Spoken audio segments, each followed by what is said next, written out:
There is something they never told you about cemeteries, something that even grave diggers refuse to speak about. Do you really believe that when someone dies, they simply rest in peace? That everything ends with the final stone on the grave? If your answer is yes, then you are about to uncover the most terrifying and unexplainable truth about death that you never imagined. The night was calm, but the sense of unease was undeniable. Soft footsteps on the earth broke the silence, followed by a sigh, almost as if something was there, watching.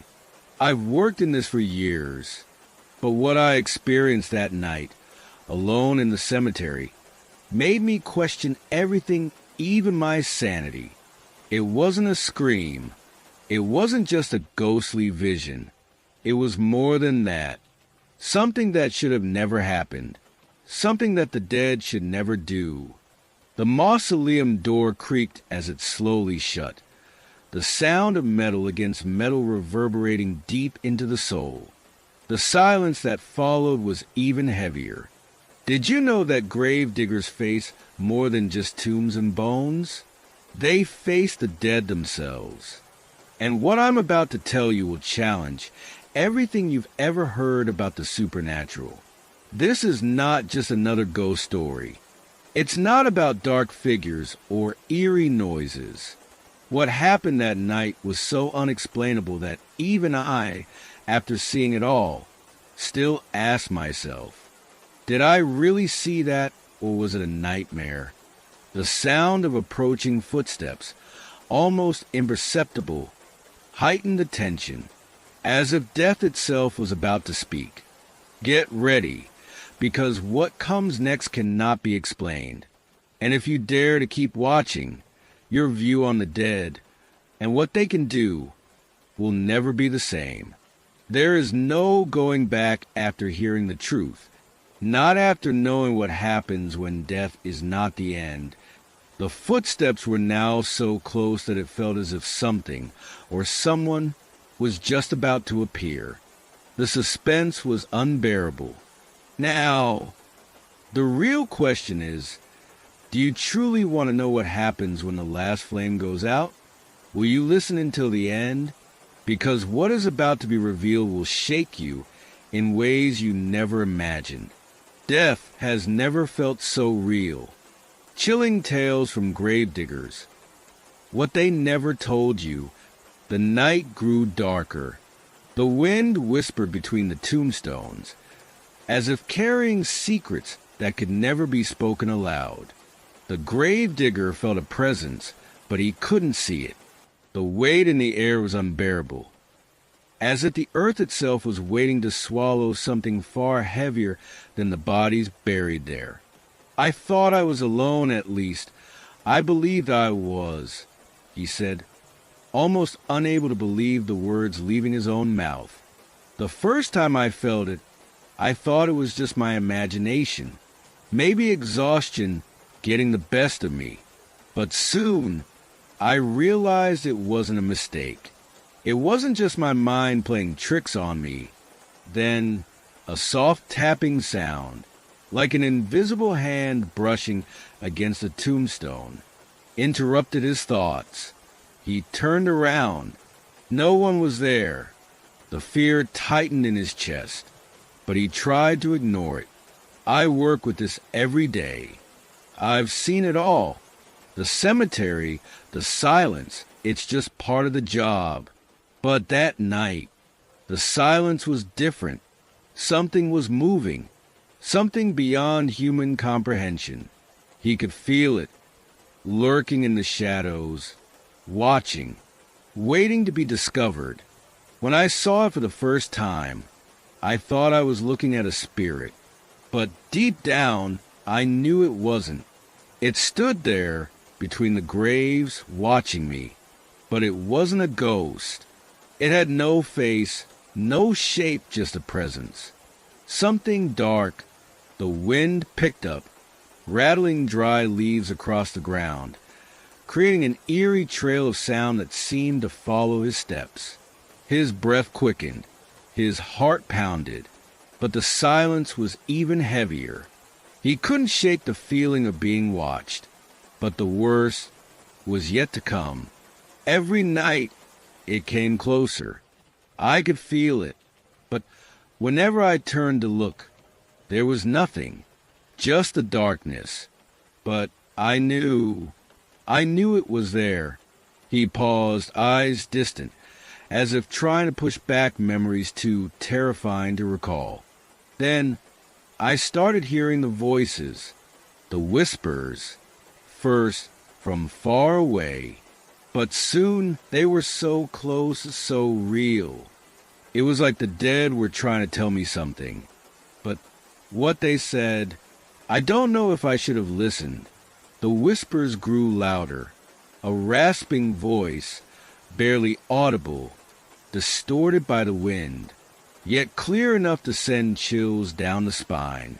Each word scratched at his soul, like a warning from the darkness itself. I tried to run, but I couldn't. Each night, the cemetery felt more alive, in a way that didn't make sense. The dead weren't resting. They were waiting for something, or someone. The tension in the air was suffocating. Something was coming closer, but the gravedigger didn't know what it was. The sound of approaching footsteps, growing faster, made the fear claw its way up his chest. And then, in a sudden flash of dread, he looked at the mausoleum in front of him. Something moved within the shadows, something that shouldn't be there. I wasn't the only one who saw it. Other gravediggers heard the same sounds, saw the same figures in the shadows. But no one wanted to talk about it, and those who did never came back to tell the story. That final sentence hung in the air, a silent death sentence unspoken. The cemetery itself seemed to be waiting for the last word to be spoken. What lay behind that presence, that shadow? What was waiting in the darkness? I don't know what it is. I know what I saw, what I heard, but I have no answers. The cemetery, death itself, it's not what you think. The dead don't rest. And what haunts me is the thought that maybe they don't want to. The sound of a stone rolling across the ground, followed by a long sigh, was the last thing heard before absolute silence. Something was there, something that would never be explained, something that might be waiting for you. The silence remained heavy, impenetrable. Every step the gravedigger took made the ground crack, as if the cemetery itself were alive, waiting for him. The feeling of being watched grew stronger, an invisible pressure, seeping from the gravestones, the buried tombs, the very air itself. He turned again, fear on his face, but there was no one, nothing but the thin mist that had begun to creep through the graves. I tried to tell myself it was just my mind playing tricks on me, but deep down I knew it wasn't. Something was happening there, something not human. His breathing quickened. He could hear the wind stirring the trees around him, but he knew that wasn't the sound he was hearing. It was deeper, something rising from the earth, from the depths of the cemetery itself, as if something was waiting to be set free. That night, I wasn't alone. I was being followed, a heavy dragging sound, like an old door slowly opening, was the only answer. He looked around, but the mist blurred his vision. He couldn't see what was there, but he could feel it. A cold chill ran down his spine, and for a moment he was frozen in place. Then a dark shadow moved between the tombstones, and his heartbeat pounded in his ears. I couldn't scream. I couldn't move. All I knew was that the shadow, that thing, was coming toward me. The footsteps grew closer, slow, deliberate. But no matter how hard the gravedigger tried to move, His legs refused to obey, as if the earth itself were holding him in place. The cemetery wouldn't let him go. I knew that if I turned around, I wouldn't just see a shadow. I would see something that should not be there. But in that moment, my curiosity was stronger than my fear. I turned around. A deep sigh filled the air, like something emerging from the darkness itself. The shadow came closer, closer, until he finally saw it. A tall figure, shrouded in a black cloak, its form indistinct, but its eyes burned like lanterns. Cold, unforgiving, empty. I couldn't see its face, but its eyes, the eyes told me everything. They were hollow, as if death itself was part of its existence. They watched me, waiting. The tension thickened as the figure drew nearer. The gravedigger couldn't breathe. His own heartbeat thundered in his ears, blending with the howling wind, which had now turned fierce, menacing. I don't know how, but something made me run. I didn't know where I was going. I just ran. But no matter how fast I went, that figure was always there, asterisk, behind me, watching. It wasn't chasing me. It didn't have to. It was simply observing. The air grew heavier.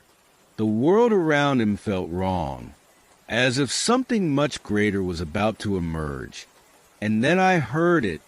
The laughter. It wasn't human. It was twisted, warped, like death itself was mocking me.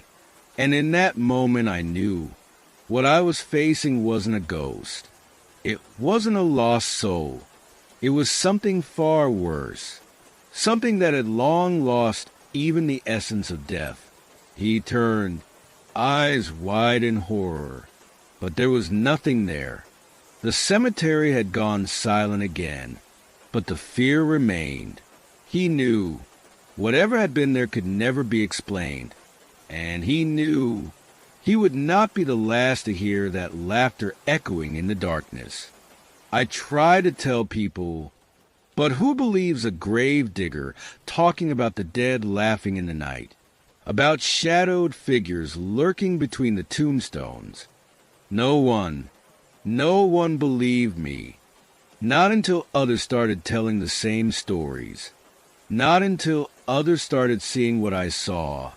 His final words carried a sense of quiet desperation, as if he knew that even now, something was still watching him, something that would follow him until the end of his days, something that, one day, might be waiting for someone else.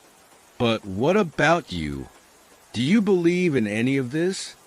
Or will you need to feel the presence of death creeping closer to understand what is truly real? The gravedigger, now with trembling hands, looked around once more, feeling the weight of the darkness. The wind, once a distant whisper, had become a deafening roar, as if the cemetery itself was trying to warn him of something much greater. He didn't know if the feeling of being followed was just in his head, or if there was something real, something he couldn't see, but that had always been there, always watching. Have you ever felt like something was watching you, but you couldn't see what it was? Something so close that even the air around you felt heavy. That's what I felt that night. And I know that even now I am not alone. No matter where I go, the feeling of being watched never disappears. He took a step forward, but the sensation of moving deeper into the cemetery, into the unknown, only grew stronger. His footsteps echoed strangely, almost as if the earth itself was swallowing every movement. But there was something else, something that made his instincts scream at him to run. Yet he couldn't. Something held him there, as if the cemetery itself was draining his energy, wanting him to become part of it. Have you ever felt the need to run, but something held you in place, as if an invisible force was controlling you, stopping you from moving? That's what I started to feel, and I didn't know if it was fear or something much deeper.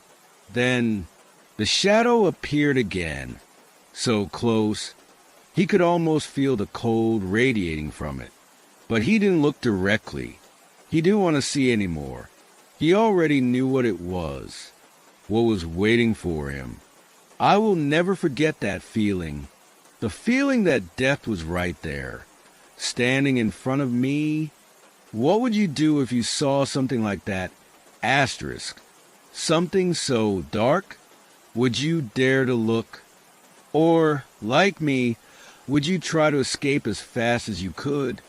The laughter echoed again, but this time it was louder, clearer, as if the very earth was laughing with it. And in that moment, the gravedigger realized something even more disturbing. He was not alone in the cemetery anymore. Not only was a shadow following him, but something else was there too. Something he couldn't see, but he could feel it. A presence waiting for him to discover what lay buried in the depths of the graves. Who else is here with me? Is it just a cemetery, or is there something more? Has anyone else ever felt what I felt? Or is this happening only to me? He looked around, but the darkness swallowed everything. The laughter was no longer just laughter.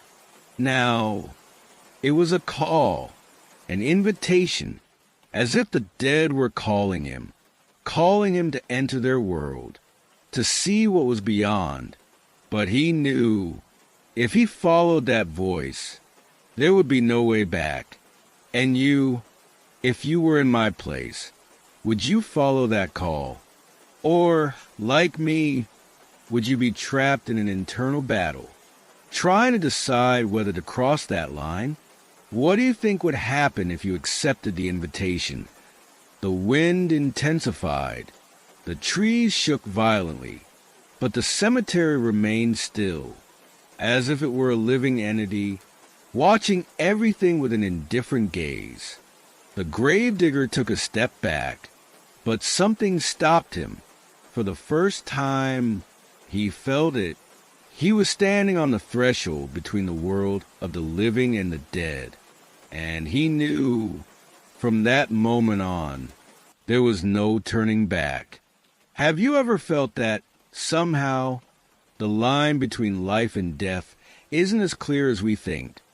That maybe, just maybe, asterisk what exists between these two worlds is much closer to us than we imagine. He took a deep breath, trying to calm himself, but he knew something was about to happen. He could feel it. The darkness was closing in around him, and he knew that if he didn't leave now, he never would. The last thing he heard was the laughter, now closer, now real. I wonder how many more will hear that laughter. Asterisk, how many more will fall victim to whatever lurks in the shadows? And more importantly, are you ready to discover what waits beneath the earth?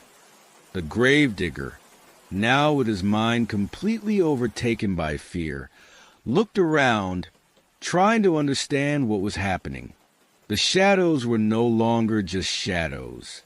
They moved as if they had a life of their own, crawling over the stones and tombs, forming impossible shapes. He tried to focus, tried to rationalize, but the sensation of being watched by invisible eyes paralyzed him. Have you ever felt like time stopped for a moment, as if everything around you started moving slower? Except you? I felt that night. The world around me seemed frozen, and I was the only thing moving. And while that happened, something was watching. The wind suddenly stopped. as if the earth itself had stopped breathing. The silence took over the cemetery, but it wasn't comforting silence.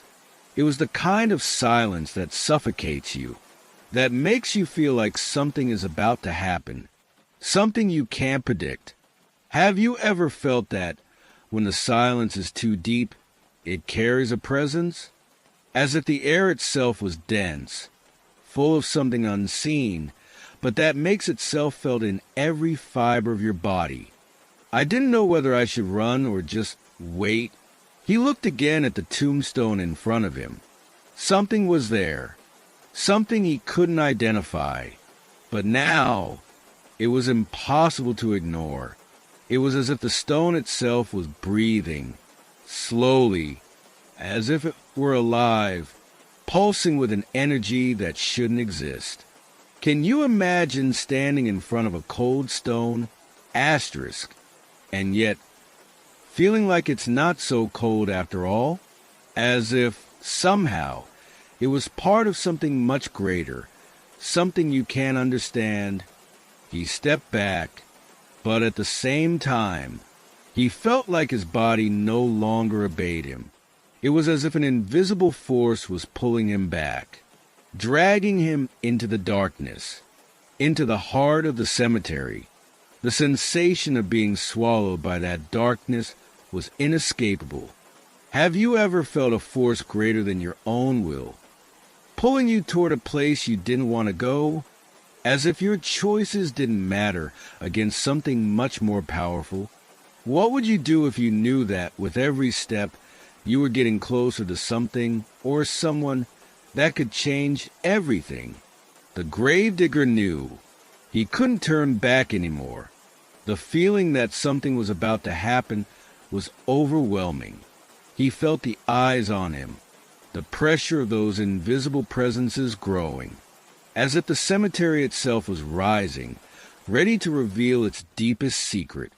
And then he heard it, the sound, a whisper, low and almost imperceptible, but clear enough to make his spine freeze.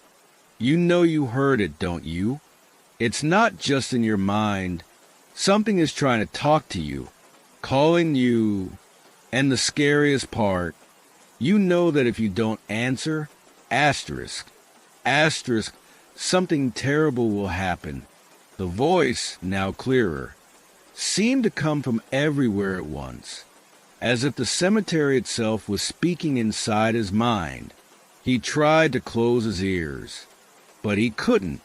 The voice slipped in, seeping into his thoughts, making him lose control over his own sanity.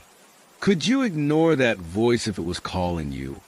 Or, like me, would you step closer, curious to know what it really wanted to say? What do you think death wants from us? Why does it call to us like this? The gravedigger couldn't resist anymore. He moved forward, feeling himself being pulled, as if his mind was no longer his own. The ground trembled beneath his feet, and he heard something moving beneath the earth. But it wasn't just a vibration. It was as if something, or someone, was rising to the surface, waiting for the right moment to emerge. Would you have the courage to take the next step? Or, like me, would you stand still? Asterisk, waiting to see what is buried beneath the ground. As he stepped closer to the tombstone, a dark shadow appeared before him. It was a silhouette, tall and imposing, but it had no face, no defined form. It was pure darkness, and yet he knew it was aware of him. It had been watching him all along. I wanted to turn around. I wanted to run, but at the same time, something stopped me, as if that being was telling me, you can't leave anymore. Now you have to stay. The gravedigger knew there was no escape now. Whatever was there with him, he had to face it. He was about to discover what happens when a cemetery reveals its deepest secrets. But what about you? If you were in my place, what would you do? Would you do whatever it takes to face the unknown? Or would you hide, try and forget what you saw? The darkness moved closer, and the gravedigger finally understood. Something ancient and powerful was about to be revealed. And now, there was no way out. He had gone too far. The gravedigger was out of strength, his hands sweating, his entire body trembling. The shadow before him seemed to grow even larger, taking shape in the darkness. He tried to step back, but his legs wouldn't respond. It was as if an invisible force had trapped him in place, pushing him forward into the unknown. The ground beneath his feet felt like it was pulsing, as if it were alive, reacting to his presence. Have you ever felt like you're about to lose control? As if, no matter how much you fight it, there's no way out. As if your own will has dissolved, and all that remains is darkness. The voice echoed again, closer now, whispering directly into his ears. There was no escape. No matter how much he tried to scream, his voice was being smothered by the earth itself, as if the entire cemetery was trying to consume him. I knew that what was happening there had no explanation, and no matter how much my mind tried to deny it, my body already knew it was too late. Something was happening, something beyond my comprehension. He looked again at the shadow. It was moving closer, but as it moved, it seemed as if the very darkness was spreading, taking over the space around him. He couldn't tell where the shadow began or where it ended. It was as if it was part of the cemetery itself, an extension of something much greater, something terrible. Have you ever seen something so incomprehensible, so beyond your understanding, that all you wanted to do was run, but your feet wouldn't move, as if a greater force was telling you to stay, to witness what was coming? The feeling of being watched was almost tangible. The gravedigger turned around quickly, but there was no one there. The cemetery was empty, yet he could feel the eyes on his back, a presence he couldn't see, but knew was there. Do you think you could still feel safe in a place like this, where every step you take is followed by something invisible, where the fear doesn't come from the unknown? The voice whispered again, clearer, louder, now. It wasn't coming from all directions. It was coming from beneath him, from within the ground, as if the cemetery, the tombstones, and the dead themselves were trying to speak to him. The voice was cold, distant, but filled with an authority that made his entire body freeze. You saw me. Now, you can never leave. The gravedigger shut his eyes, trying to block out the voice, trying to move away, but something stopped him. He was paralyzed, as if he had been marked, as if the earth itself had taken hold of him. He could feel his energy being drained, like he was being pulled into the ground, into the depths of the cemetery. Have you ever imagined what would happen if you were marked by the cemetery? If, somehow, the earth claimed you? Asterisk. Asterisk, making you part of what's buried there. What would you do if you knew that by trying to escape? Asterisk. Asterisk, you were already becoming part of it. He looked at the ground and saw that the earth was moving. It wasn't just the shadows. The earth itself was trembling, as if something was about to emerge. Fear consumed him. He didn't know if any of this was real, or if his mind was starting to collapse.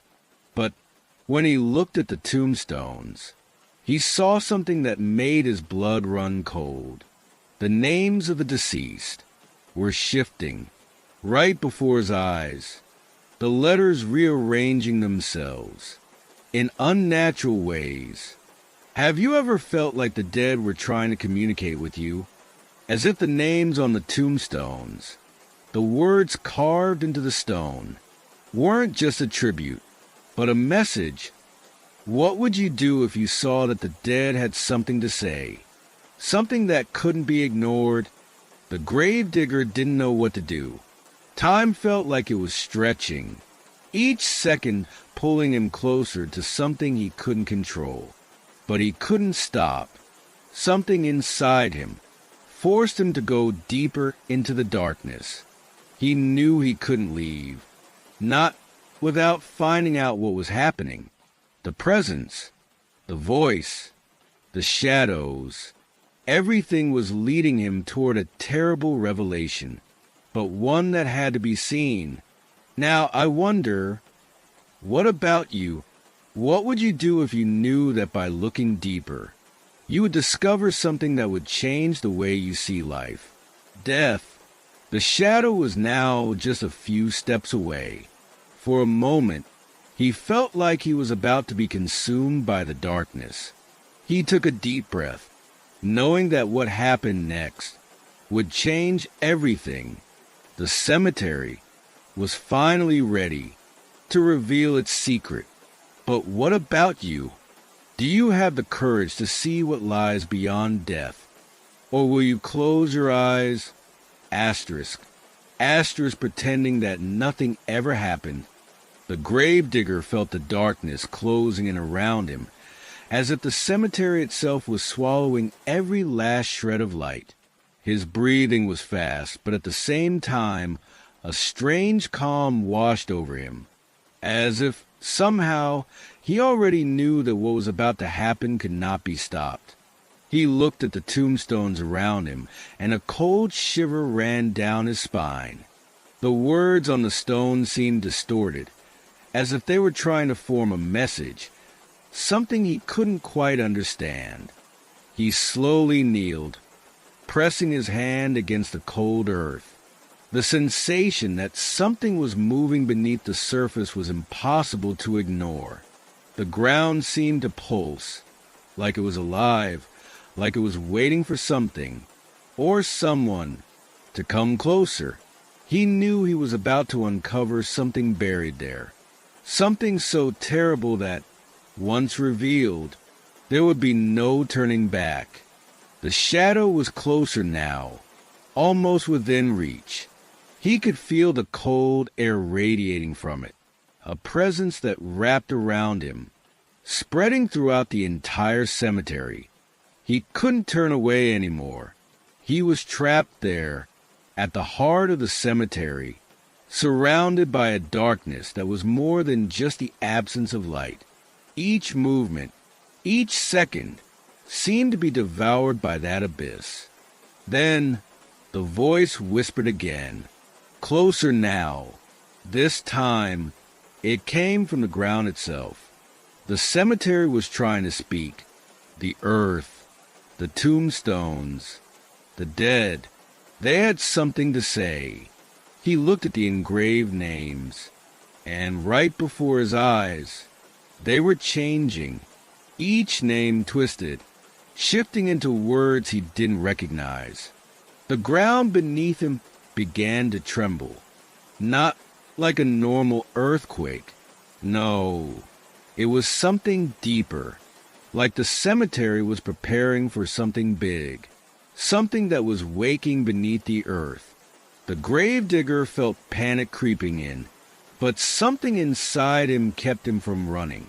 He was trapped, not by chains, but by an unseen force, pulling him deeper into the unknown. The shadow was no longer just a shapeless mass. It was taking form, not human, but something else, something as old as the cemetery itself. Its eyes glowed in the darkness, like lanterns illuminating nightmares. The gravedigger was about to face something that could not be explained, something so deep and terrifying that, by looking at it, his entire perception of life and death would crumble. He tried to back away, but something held him still. Not a physical force, but a pressure so intense that his body refused to move. There was no escape. The presence was everywhere, growing stronger, and he knew there was no way out. The wind picked up, shaking the trees, but the cemetery remained motionless, silent. The earth trembled beneath his feet, and he knew something was about to be revealed, something buried here for ages, something waiting for the right moment to rise again. The figure before him stepped closer, and the darkness swallowed everything. He couldn't tell anymore if what he was seeing was real, or if his mind was unraveling. But as he stared into that presence, he knew the truth was within reach, the truth he had been searching for. But now he felt it. It was far more terrifying than he had ever imagined. The shadow extended a hand, not in a physical gesture, but as a force, like it was pulling him inside the darkness itself. He felt the weight on his chest. The figure moved closer, filling the void with a low, almost inaudible sound. Yet somehow, it was loud enough to tear through the silence. The gravedigger couldn't breathe. Fear and curiosity twisted inside him, but his need to understand drove him forward. He knew if he took the next step, his life would never be the same again. The gravedigger stood frozen, the darkness engulfing him completely. The shadow before him, now fully formed, was closer than ever. Its eyes burned brightly, as if it had absorbed all the light around it.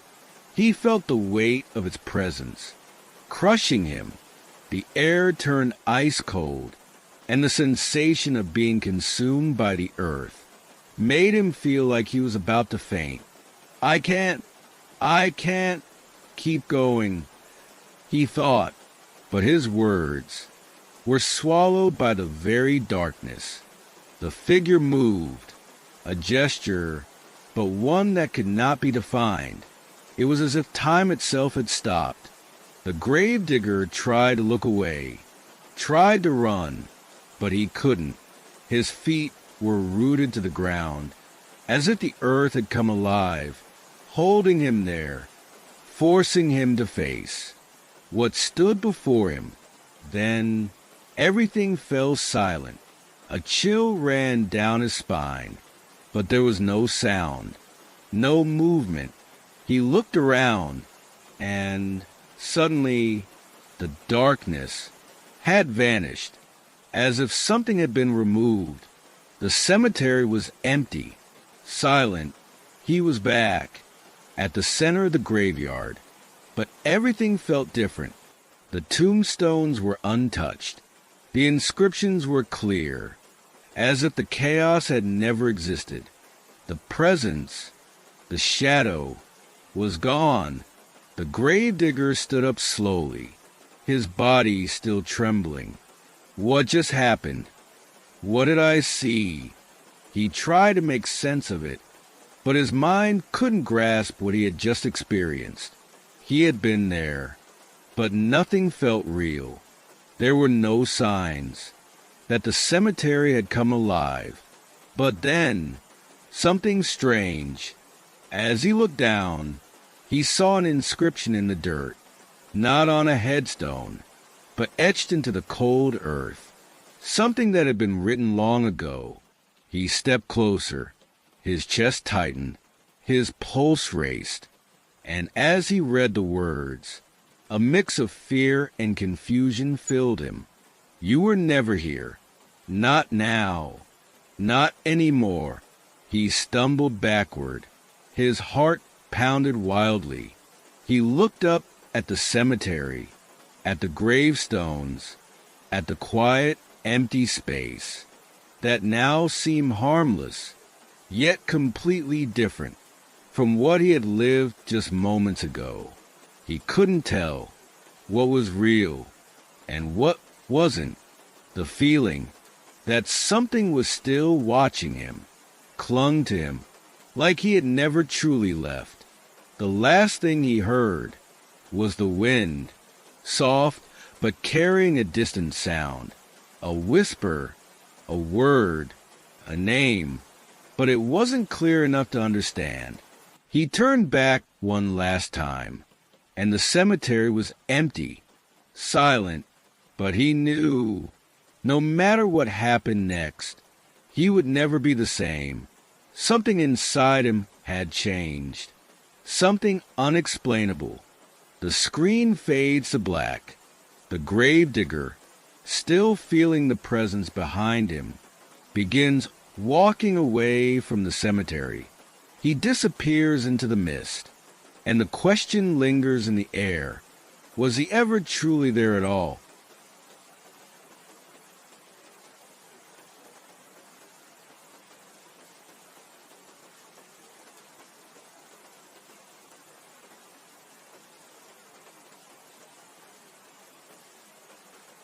Before we continue, let me ask you something strange. Have you ever felt like someone was standing just outside your field of vision? Not close enough to see, but close enough to feel? Would you even know if something had been following you? Quietly for days? This next story might make you wonder about that a little more than you'd like. The sound of a blade slicing through metal fills the room. Outside, the night is eerily still, but inside the morgue, an unsettling echo lingers in the air.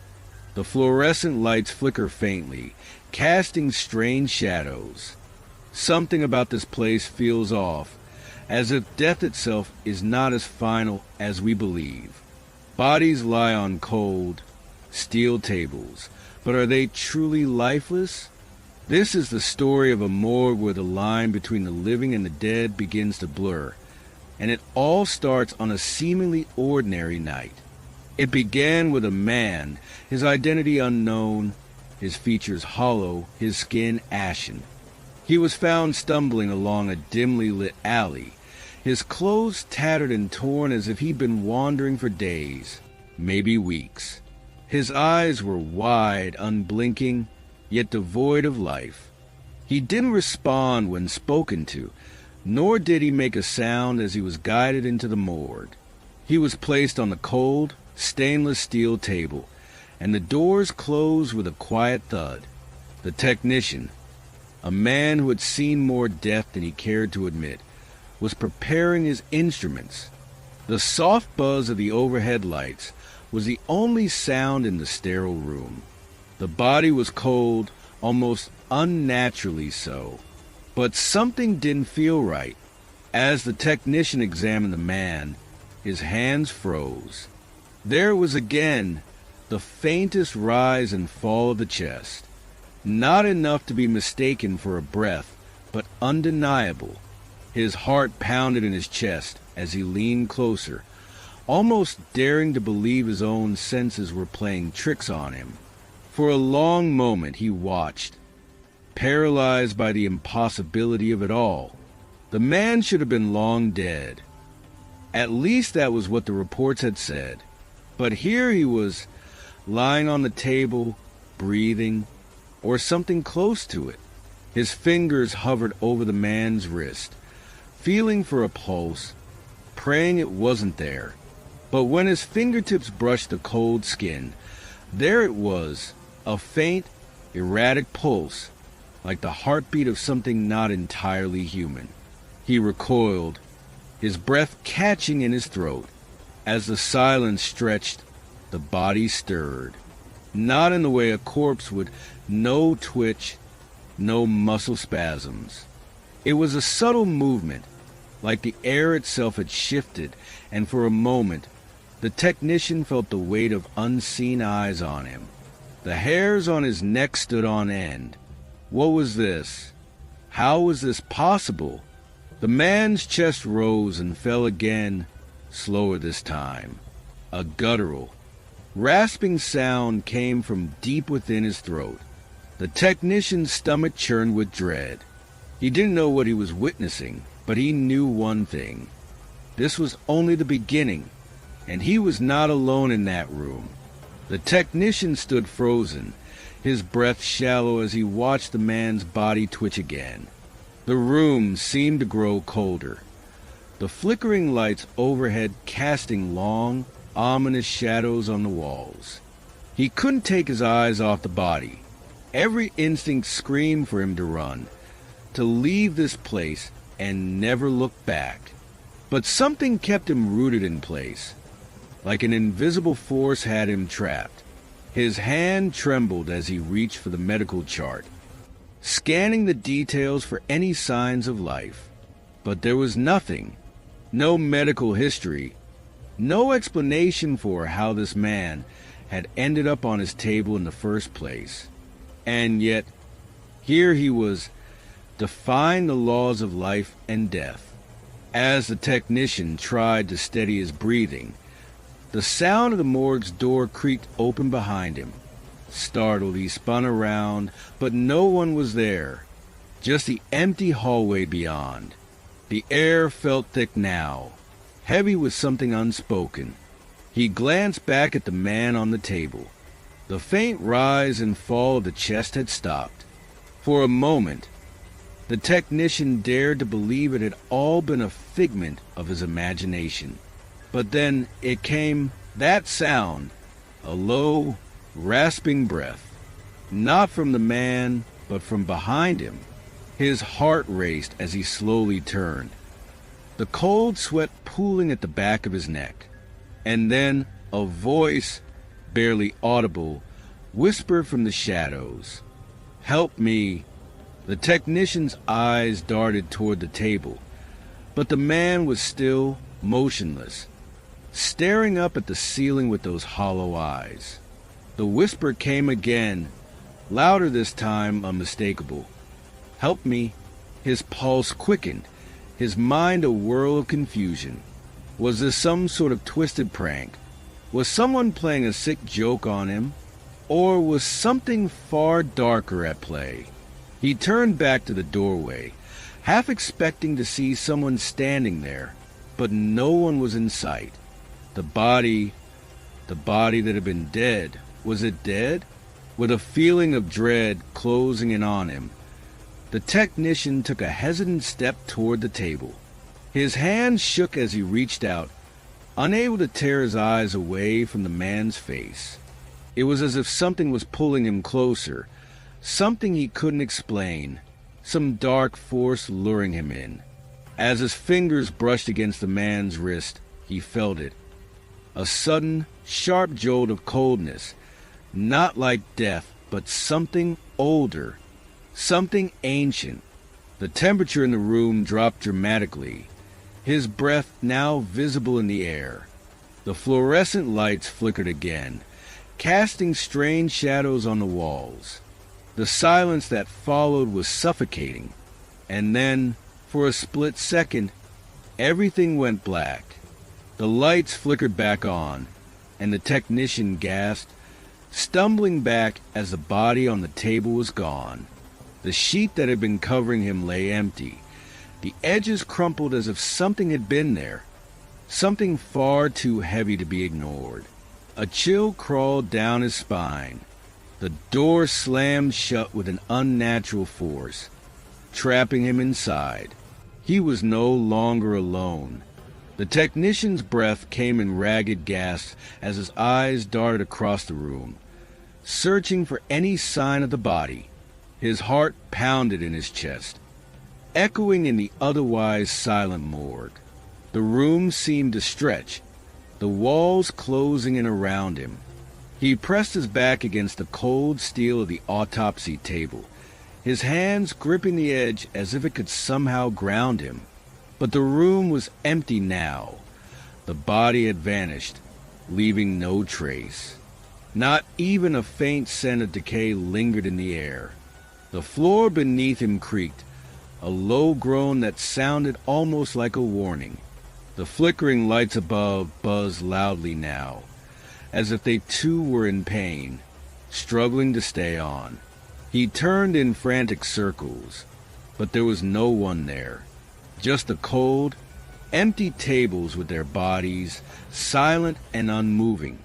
Yet, the silence felt more oppressive than before, as if something was lurking just beyond his sight, watching, waiting. Suddenly, he heard it, a sound, faint at first, like a whisper in the air. Then it grew louder, clearer. It wasn't coming from any of the bodies, but from somewhere deeper. The floor? No, the walls. The walls seemed to hum, a low, vibrating sound, a resonance that rattled his bones.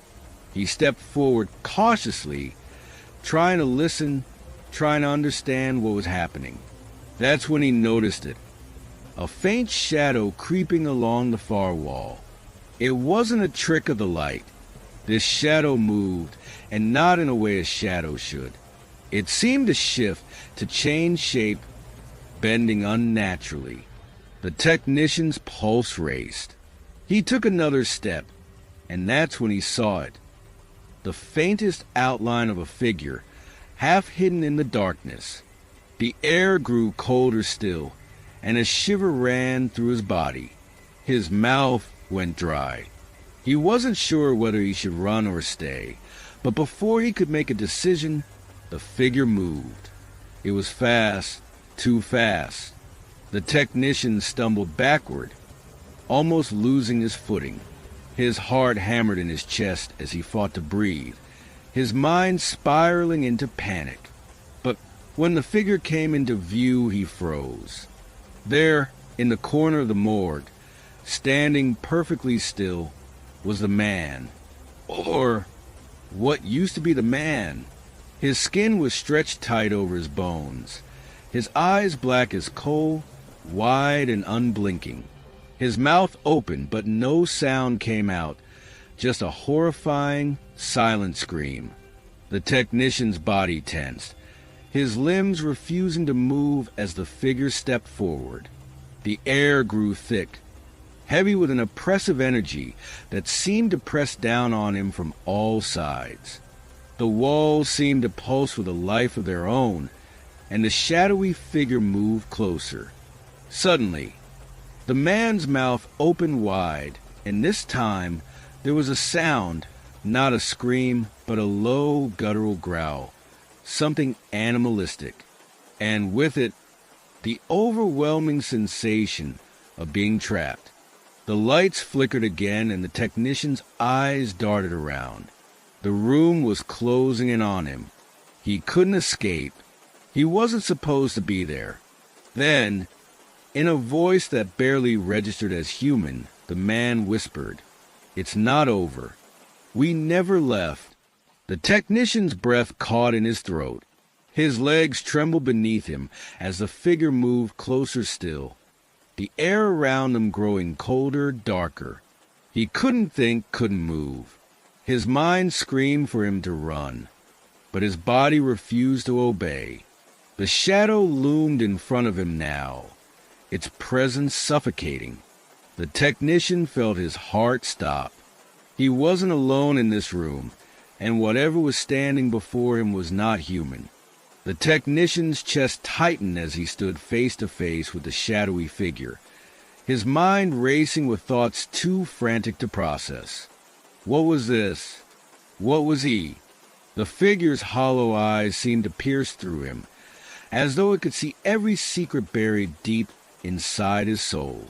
The room was suffocating, the air so thick it felt as if it were choking him.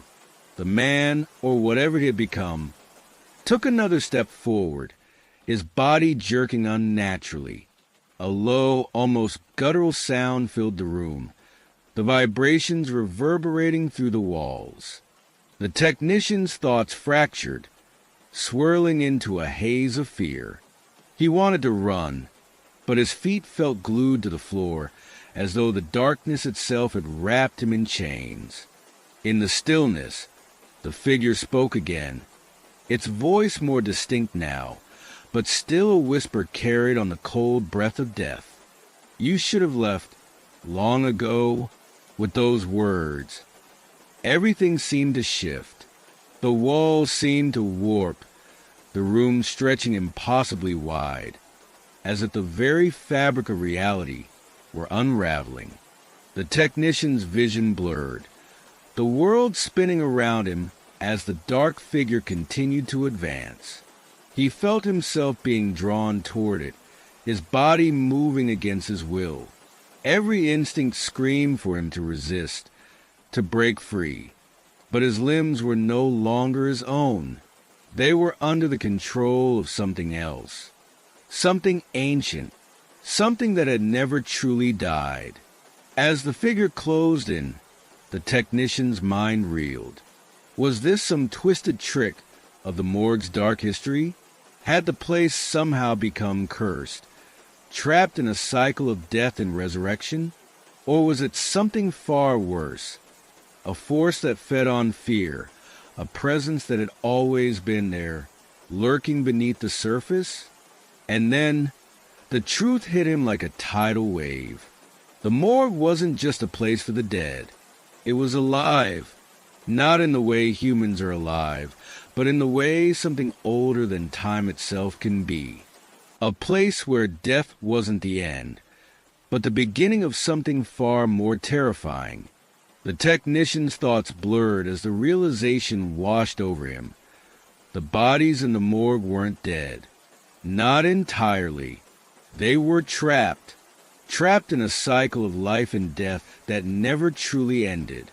The man on the table had never truly died, and neither had any of the others. They were caught between worlds, restless souls forced to live out in eternal torment, their bodies only shells of what they once were. "Help me!" The whisper came again, this time from every direction, the voices of countless others echoing in his mind. The technician's body shook uncontrollably, his breath ragged as the cold, oppressive energy grew stronger. The shadows swarmed around him, pressing in from all sides. "We are the forgotten." The walls seemed to pulse, the air vibrating with the unnatural force that filled the room. And in that moment, the technician knew that he would never leave. He would become one of them, a lost soul, trapped forever in the morgue's endless cycle. But before the darkness consumed him entirely, the figure turned toward the back of the room. There, standing in the doorway, was someone else, another figure. This one was familiar. The technician's heart skipped a beat. It was the man who had entered the morgue earlier, the one who had brought the body in. But now, he was no longer human. His eyes were as black as coal, his mouth stretched wide in a grotesque grin. And as he stepped forward, the technician realized with chilling clarity, he wasn't here to help. He was part of it all, a keeper of the damned. The technician's body stiffened in terror. He had become the next in a long line of lost souls. But his horror was not over yet.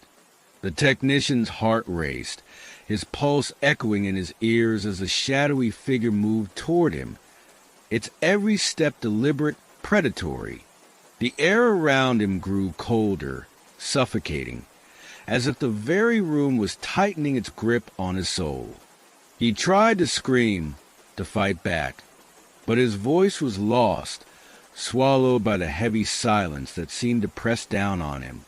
The man in the doorway, no, the creature, moved closer, his features twisting unnaturally, his skin stretched taut like leather over bones.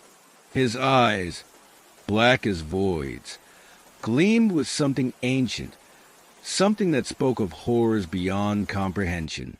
The technician's legs felt like lead, his body frozen, as if some unseen force was holding him in place. He couldn't move. He couldn't breathe. And then, in a voice that seemed to come from deep within the earth itself, the creature spoke. You were never meant to leave, technician. You never should have come.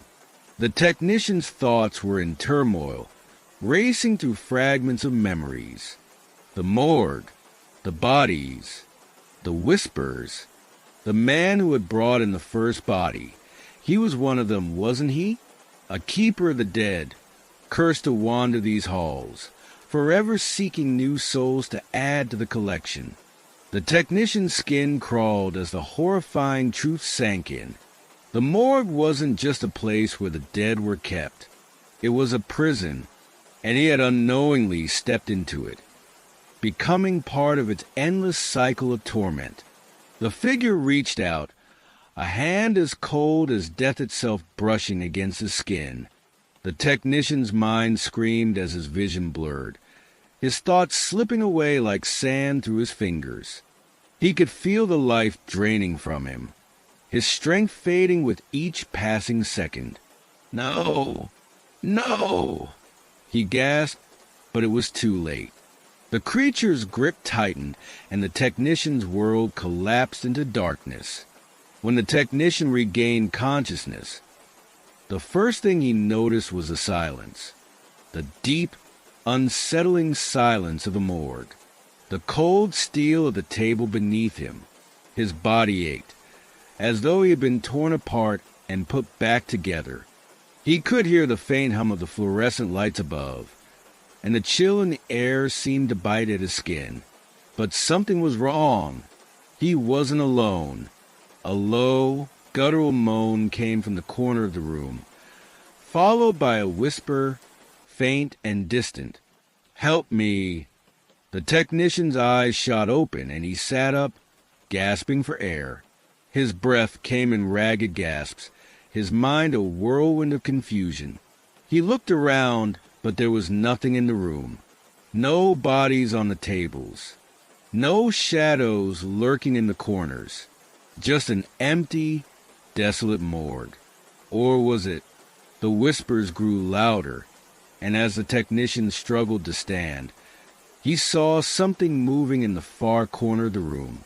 A figure, hunched and grotesque, its skin stretched thin over bone. The figure turned toward him, and its eyes, those same dark, empty eyes, locked onto his. "Welcome," the figure rasped, its voice like the sound of nails on a chalkboard. "You're home now." The technician's breath caught in his throat. He knew what he had become. He had become one of them, one of the lost souls trapped in this place. The cycle was unending. The morgue had claimed him, and it would claim many more. Forever. The figure reached out a skeletal hand, and the technician felt a cold, numbing sensation creep over him. His body stiffened as he was pulled back toward the table, unable to resist. He knew, with horrifying clarity, that he was now a part of this twisted, eternal cycle. The creature's voice echoed in his mind, a final warning: no one leaves. Not unless they bring someone new. As the technician felt his body being pulled into the darkness, the door to the morgue slammed open with a deafening crash. A figure stood in the doorway, silhouetted against the dim light outside. The technician's eyes widened in shock. It was the man, the one who had brought the first body in. But now, his eyes were wide and frantic, his hands trembling. He stepped into the room, looking around at the unnatural stillness, the silence that filled every corner. The technician's heart skipped a beat. The man looked directly at him, his face pale and filled with dread. I didn't mean for this to happen," he whispered, his voice barely audible. And with that, the technician realized he wasn't the first to be caught in this web of horror. The man was a part of it too. They were all part of the same cursed cycle, trapped in a never-ending loop of death and rebirth, unable to escape. The technician's final thought before the darkness took him was a single, terrible question. how many others had come before him. The air in the morgue grew heavy, suffocating, as the technician tried to process the new truth. The man, the one who had unknowingly helped him fall into this hell, was now a part of the cycle too. His trembling hands were evidence of the horror he had witnessed, the curse that bound him. The figure who had been the technician's tormentor stepped back into the shadows, watching, waiting, and with each passing moment, the space around them seemed to shift. The room, once so familiar, now felt like a nightmare, distorted and wrong. The flickering lights cast harsh, jarring shadows across the floor, moving like creatures, slithering across the cold steel. The whispering grew louder, more urgent. "Help me! Help me! Help me!" The words echoed, growing from a murmur to a maddening chorus, as if the walls themselves were screaming. The technician's stomach churned. The voices came from everywhere, from the dead bodies that lay in waiting, from the very walls that seemed to pulse with life. They were everywhere. His breath quickened, and he turned toward the man who had opened the door. His mouth moved, but no sound came. The technician saw the look in his eyes, the understanding, the realization that they were both now bound to this place. The man's face had been drained of hope. His eyes were empty, resigned. Without a word, he moved toward the technician, his steps slow and deliberate.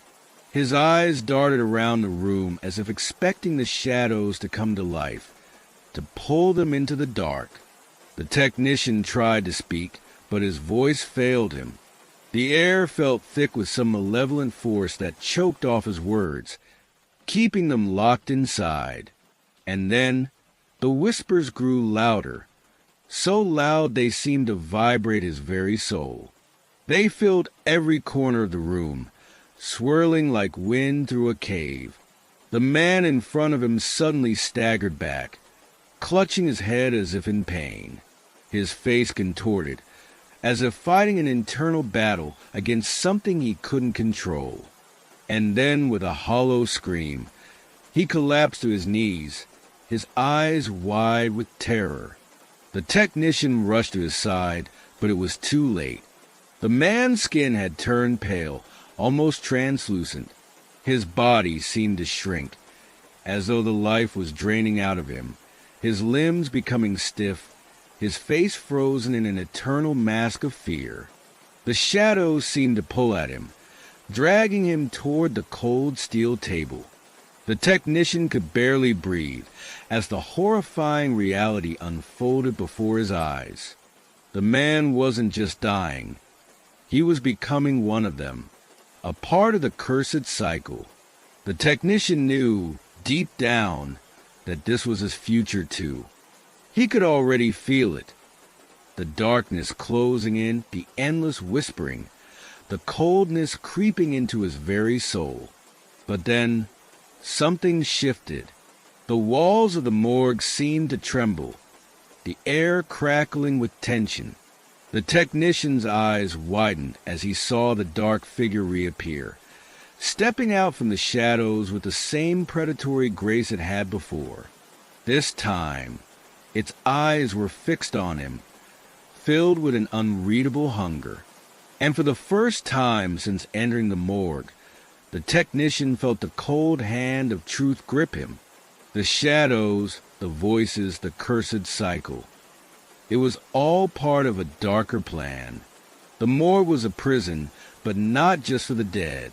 It was a prison for souls, for those who had dared to walk too close to the unknown, those who had ignored the warning signs, the whispers, the things that shouldn't be. It was a trap, and it wasn't just the dead who were trapped in its clutches. The figure's voice, now unmistakably real and chilling, echoed in his mind. You were chosen. The technician's body trembled, his heart beating wildly in his chest. He was no longer fighting. There was no way out, no escape. His body, his very essence, was being pulled into the darkness. The figure reached out, its long, cold fingers brushing his cheek, and as it did, he felt something snap within him. He understood now. He was one of the lost. He would never leave. His soul would join the others in the endless whispering, the eternal torment. He would become part of the morgue's twisted cycle, an unwilling keeper of the dead. With the final tug, he felt himself give way. The darkness swallowed him whole. His last breath was stolen by the cold air, the shadows closing in around him. The whispers filled his ears, drowning out everything else. And then silence. The next morning, the morgue was quiet. The bodies on the tables were still. The walls were as cold as they had always been. But in the shadows, something stirred. Another soul had joined the cycle. Another lost technician. Another whisper. And the darkness grew.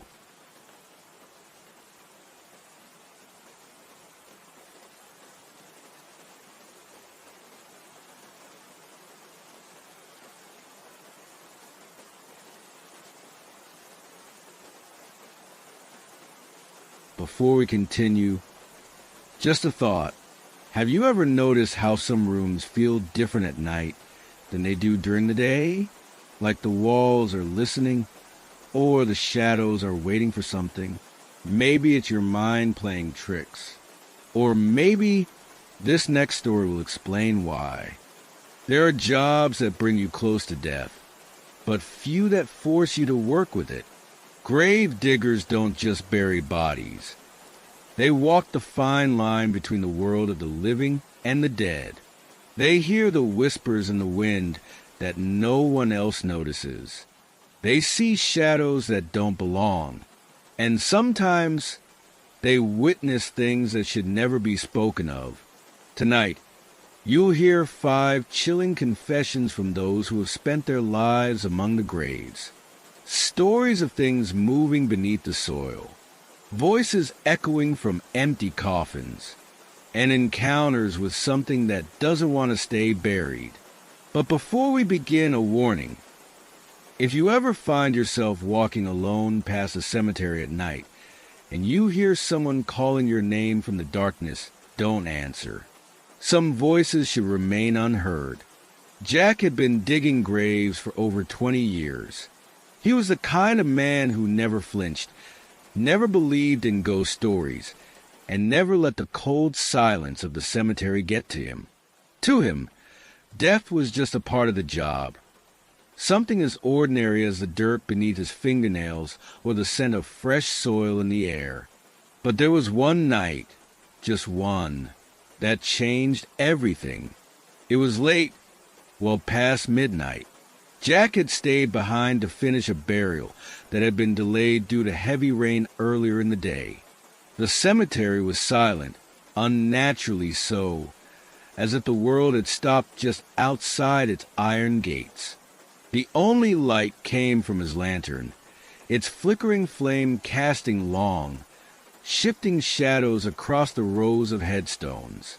Every so often, the wind would pick up, making the trees whisper, a sound that had never unsettled him before. But tonight, something about it felt different. He worked steadily, the rhythmic scrape of his shovel, the only thing keeping the silence at bay. But as he dug, a strange sensation crept over him. The earth felt wrong, too soft, almost loose, as if it had been disturbed before. He paused, adjusting his gloves, telling himself it was just the rain playing tricks on him. But the feeling wouldn't go away. It gnawed at him, crawling up his spine like cold fingers pressing into his skin. Then his shovel hit something. Not wood, not rock. Something else. Something that gave slightly under the weight of his tool. A terrible thought slithered into his mind. Slowly, hesitantly. He reached down, brushing away the damp soil with trembling fingers. The moment his hand met what lay beneath, he recoiled. The texture was wrong, too smooth, too lifeless. His pulse pounded in his ears as he forced himself to look. And then he saw it. A hand, pale, motionless, half buried in the earth. Fingers splayed open as if reaching for the sky. Jack's breath hitched, his body locked in place, his mind screaming at him to move, to do something, but all he could do was stare. He had buried his body earlier that day. He had seen it with his own eyes. The casket had been sealed. There was no way, no possible way, that a hand should be here. And then the fingers twitched. It was the faintest movement, a slight, almost imperceptible shift. But it was enough. Jack stumbled back, his shovel slipping from his grip, his heartbeat hammering against his ribs. 1,000 thoughts raced through his mind, each one worse than the last. Had there been a mistake? Had he buried someone alive? Was someone desperately trying to claw their way out? His stomach twisted. His breath came in short, uneven gasps. He needed to get help. He needed to dig, now. But just as he reached for his shovel, the hand moved again. This time, it didn't reach upward. It curled, slow and deliberate, as if grasping at something unseen. And then it pointed at him. Jack didn't scream. He couldn't. The air had been ripped from his lungs, leaving only the raw, gnawing horror that froze him in place. His legs felt like lead, his mind struggling to process what he was seeing. And then movement, a whispering shift in the darkness, just beyond the reach of his lantern's glow. He wasn't alone. That was enough. He turned and ran, his boots kicking up damp soil as he bolted through the cemetery, past rows of silent, watching headstones. He didn't stop until he was outside the iron gates, his hands gripping the freezing metal, his chest heaving. The next morning, when the other workers came to check, they found the grave perfectly intact, the soil untouched, no sign of a hand, no proof that anything had happened. But Jack knew. He never worked alone after that. And he never, ever dug past midnight again. There were many things Thomas had learned in his years as a grave digger. How to work through exhaustion, how to ignore the biting cold, how to keep his mind from wandering in the silence of the cemetery. But the one thing he never got used to was the sound. The earth is never truly silent. It settles, it shifts, it breathes in its own way. But sometimes, just sometimes, it makes noises it shouldn't. It happened on a night like any other. Thomas was finishing up a burial for an unclaimed body. No family, no mourners. Just a pine box lowered into the ground under the dim glow of his lantern. He worked methodically, each shovelful of dirt thudding against the casket below. He had done this 1,000 times. There was no reason to feel uneasy. And yet, as the last layer of dirt covered the coffin, he heard it, a whisper, muffled, low, coming from beneath the soil. Thomas froze, his pulse hammering in his ears. His first thought was that it was a wind, slipping through the cracks between the headstones. But then he heard it again, louder this time, more distinct, a voice.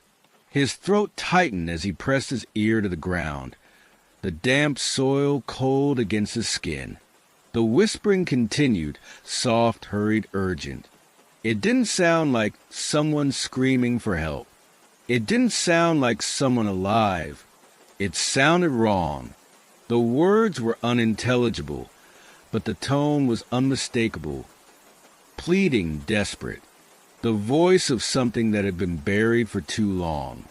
Thomas scrambled to his feet, his breath coming in short, panicked bursts.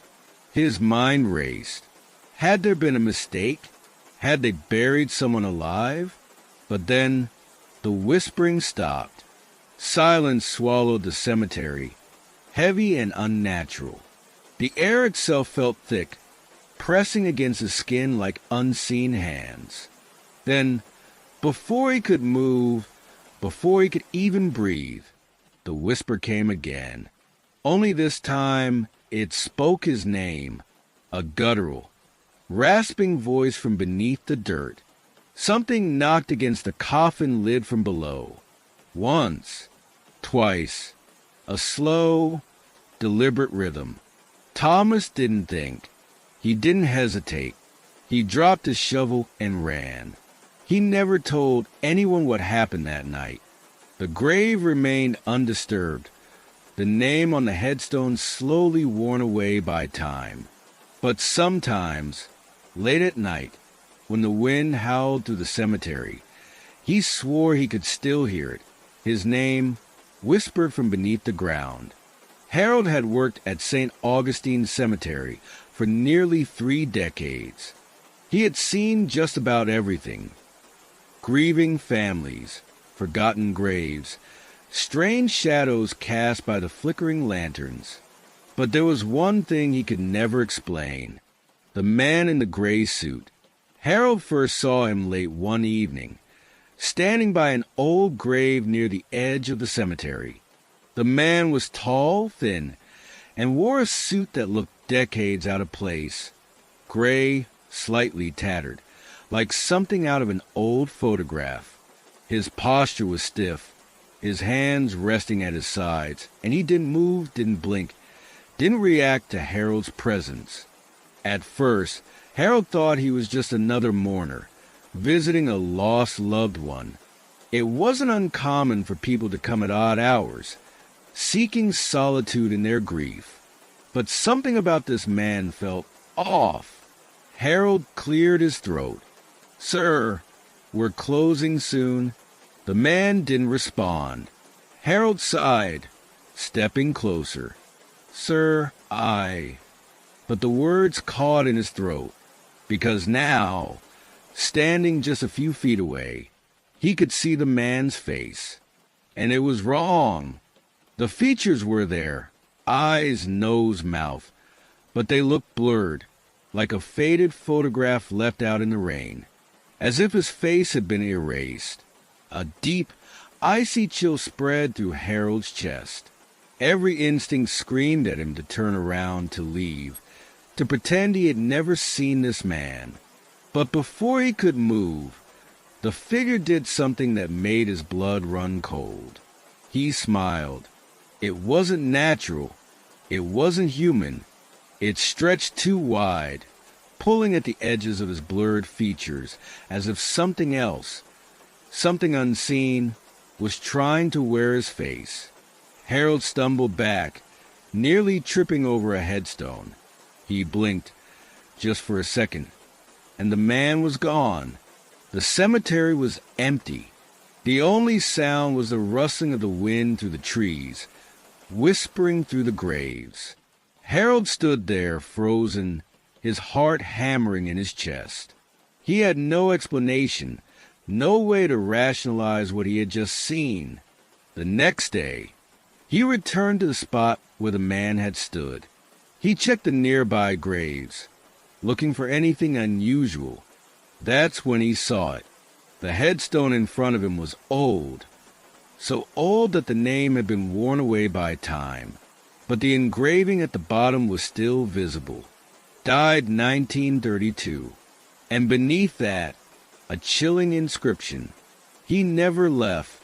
Harold quit his job 2 weeks later, but sometimes, late at night, when he'd pass by the old cemetery, he swore he could see a figure in a gray suit standing among the graves, waiting, smiling.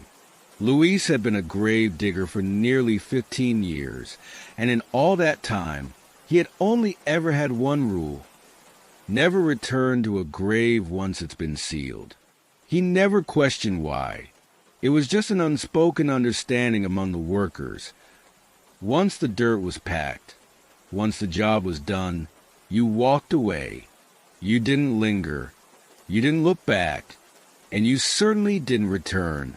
But one grave refused to stay closed. It started with small things. The first time, Luis came back the next morning to find the dirt slightly sunken, as if someone had stepped over it during the night. He didn't think much of it, ground settling maybe, or a passing animal. But the next day, the soil was disturbed again, this time more noticeable. The surface looked uneven, like something had shifted beneath it. Luis frowned, pressing his boot into the ground, feeling the soft give beneath his weight. He should have packed it down better, he thought. So he did. He grabbed his shovel and smoothed the dirt again, making sure it was firm, solid. He even placed a small stone marker at the head, just to be sure no one was tampering with it. Satisfied, he left. The following morning, the grave was open, not just disturbed, not just sunken. Open, the dirt had been pushed aside, as if something had crawled out. The wooden coffin lid was cracked, the splintered edges facing outward. Luis's breath caught in his throat. This wasn't possible. His mind scrambled for an explanation. Grave robbers? But why? There had been no valuables in the casket. The body belonged to an old man, a local nobody. There was no reason for anyone to dig him up. And yet, here it was. He forced himself to look inside. The coffin was empty. The old man's body was gone. Luis's hands trembled as he stepped back, his mind screaming at him to run. But just as he turned, he heard something behind him, a dry, brittle sound, light bones scraping against wood, from inside the grave. He didn't look. He didn't want to look, but his body betrayed him. His head turned just enough to see the coffin lid shifting, moving. Something was climbing back in. Luis ran. He never reported what he saw, never spoke a word to anyone. The next morning, the grave was sealed again. The dirt was perfectly packed, undisturbed. No signs of anything unusual. But Luis quit that same week. And to this day, no one knows that the man in that grave was ever truly dead to begin with. Eddie had always been a skeptic. He didn't believe in ghosts, curses, or any of the superstitions whispered among the grave diggers. To him, the dead were just that, dead, silent, gone. But there was one night that made him question everything. It was a routine burial, just like any other. An elderly woman, buried in the family plot beside her late husband. No funeral, no mourners, just Eddie, his shovel, and the cold night air. He worked quickly, the rhythmic scrape of metal against dirt the only sound in the vast emptiness of the cemetery. Then, as he tossed the last shovelful of soil onto the grave, he heard it, a knock, muffled, hollow, coming from beneath the ground. Eddie froze, his breath caught in his throat. He told himself he was imagining things. The sound had to be coming from somewhere else, maybe an echo, maybe shifting earth. Then it came again, 3 slow, deliberate knocks, from inside the coffin.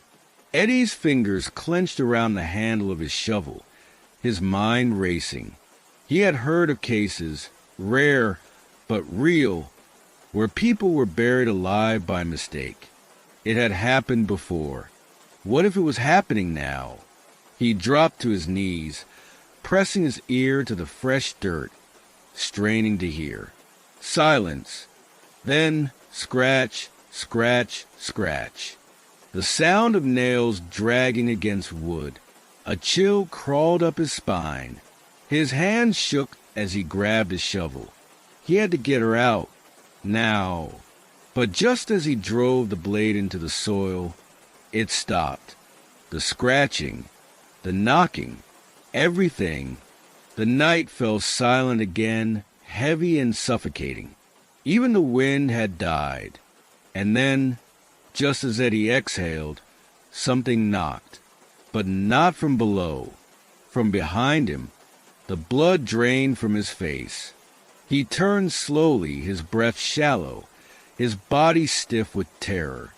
There, standing just beyond the grave, was the old woman, her frail body wrapped in the same funeral dress she had been buried in, her eyes wide, black, empty. She opened her mouth as if to speak, and then she knocked. 3 slow, deliberate taps against the lid of an unseen coffin. Eddie dropped his shovel and ran. By the time the sun rose, the grave was just as he had left it, sealed undisturbed. No sign of anything unusual. No sign of the woman. But Eddie never returned to the cemetery after that night. And to this day, he refuses to knock on wood.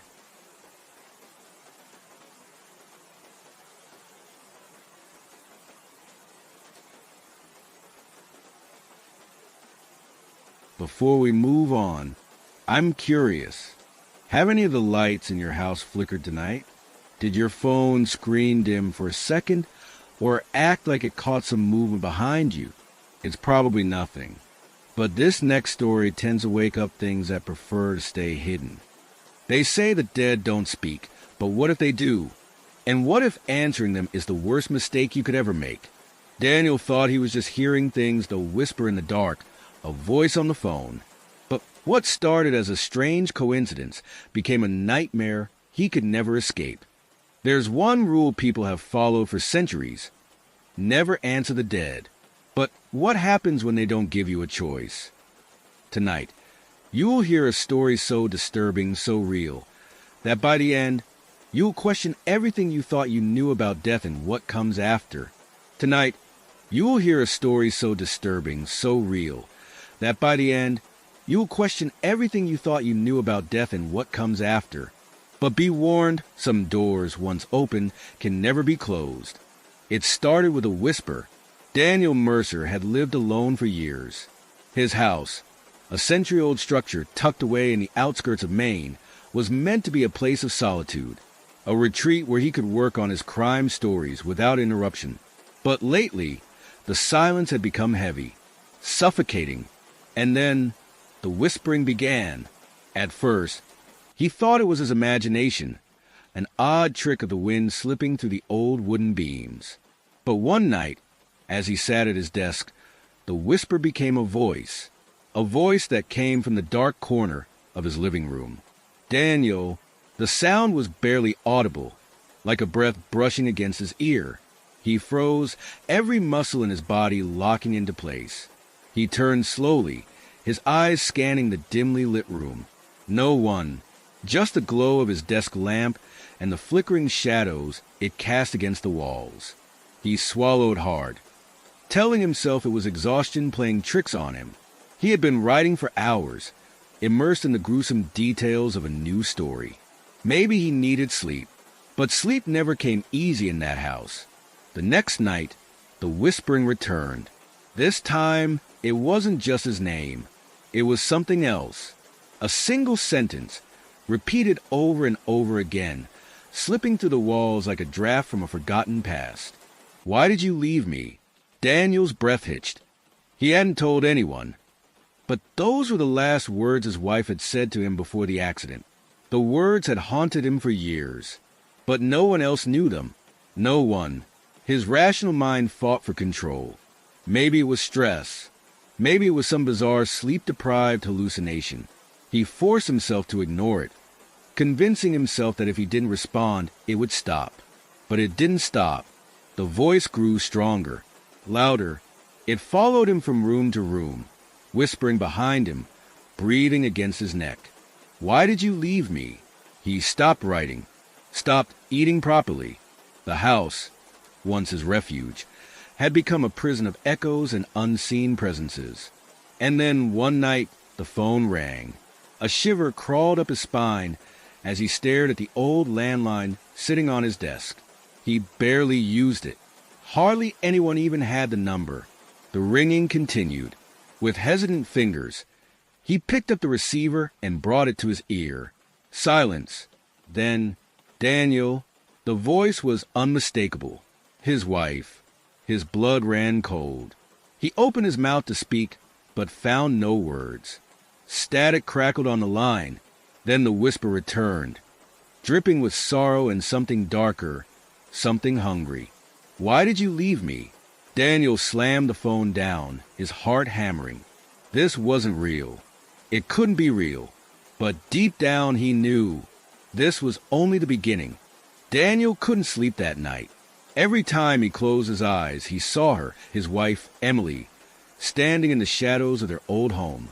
Her eyes hollow, her face pale, lips parted as if about to speak, but no words came out. He woke up drenched in sweat, gasping for air. He couldn't do this anymore. The next morning, he tried to convince himself that it was all in his head. Maybe grief was catching up to him. Maybe isolation had finally taken its toll. He needed fresh air, a distraction. He drove into town, stopping at a small diner he used to visit with Emily. The smell of coffee and bacon should have been comforting, but everything felt distant, like he was walking through a dream. Daniel, the voice startled him. He turned to see Martha, the elderly waitress who had worked there for as long as he could remember. "You okay?" she asked, pouring him a cup of coffee without waiting for his answer. He hesitated. The truth sounded insane. "Yeah," he lied, "just tired." She studied him for a moment before nodding. "You still living in that house?" He frowned. "Yeah, why?" Martha sighed, lowering her voice. "That place has a history, you know." Daniel stiffened. He had never been the superstitious type, but something about the way she said it made his stomach tighten. "What do you mean?" She glanced around, as if making sure no one else was listening. "They say the dead don't rest easy there." A chill ran down his spine. He forced a laugh. "Sounds like a ghost story." Martha didn't smile.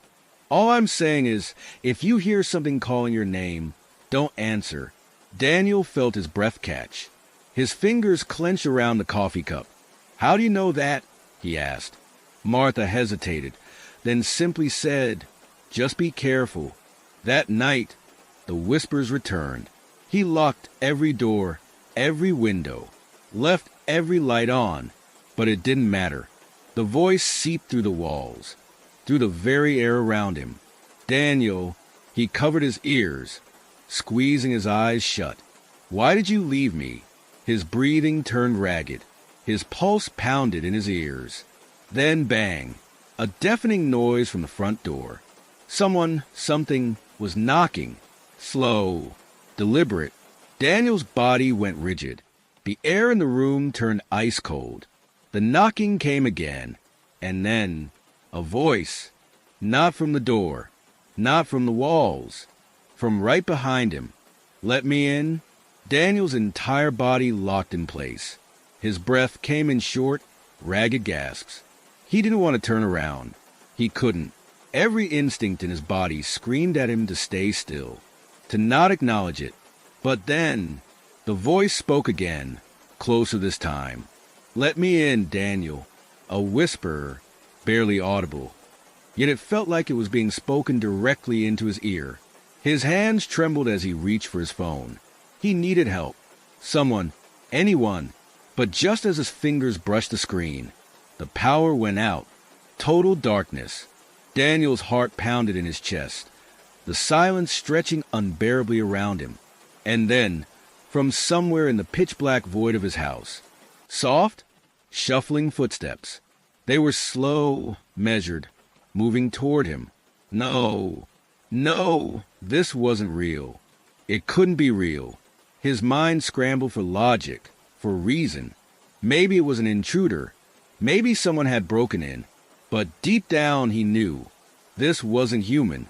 The air grew thick, suffocating. A smell filled the room, damp earth and something metallic, something rotten. Daniel forced himself to move. He reached for the flashlight in the drawer by his desk, fumbling with shaking hands. The footsteps stopped. Silence.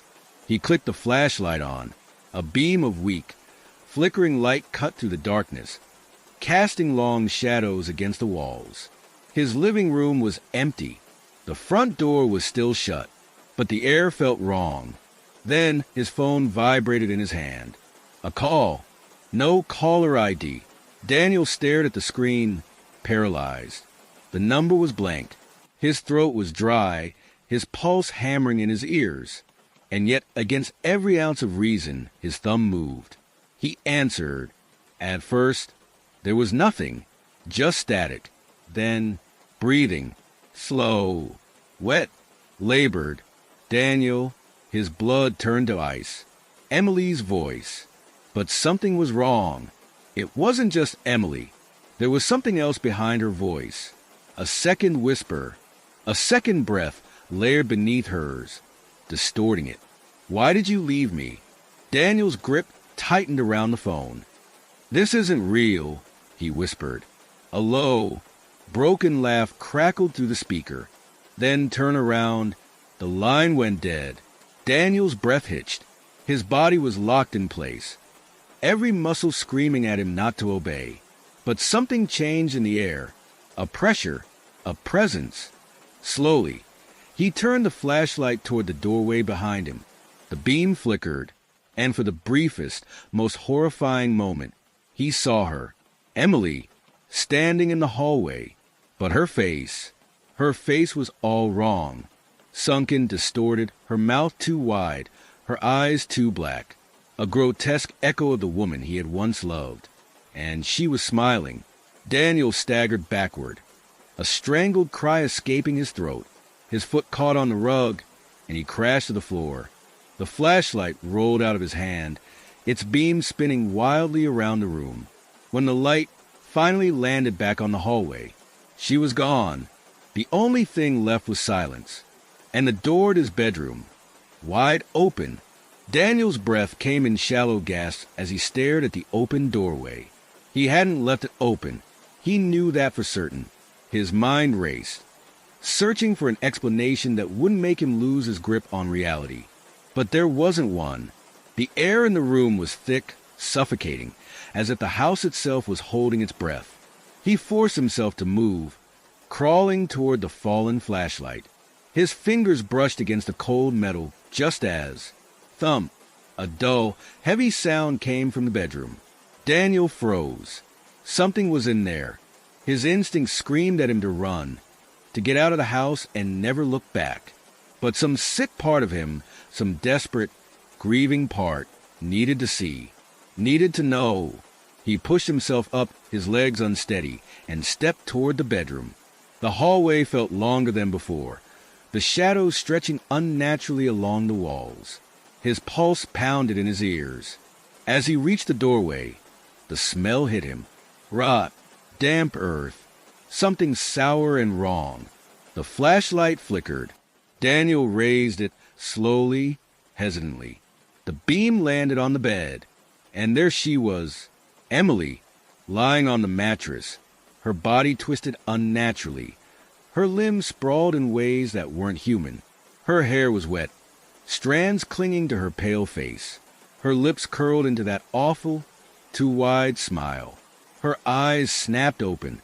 Why did you leave me? Daniel stumbled backward, his breath caught in his throat. Then she moved.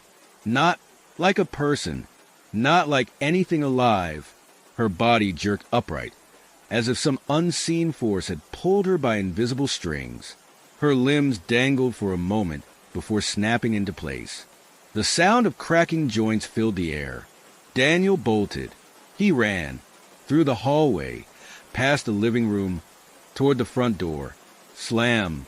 The door shut before he could reach it. His own house had turned against him. Daniel spun around, his back pressed to the door, his chest rising and falling in panicked gasps. The flashlight flickered in his shaking hand.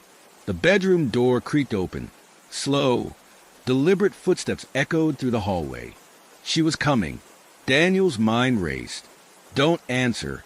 Don't respond. Don't acknowledge her. But she was getting closer.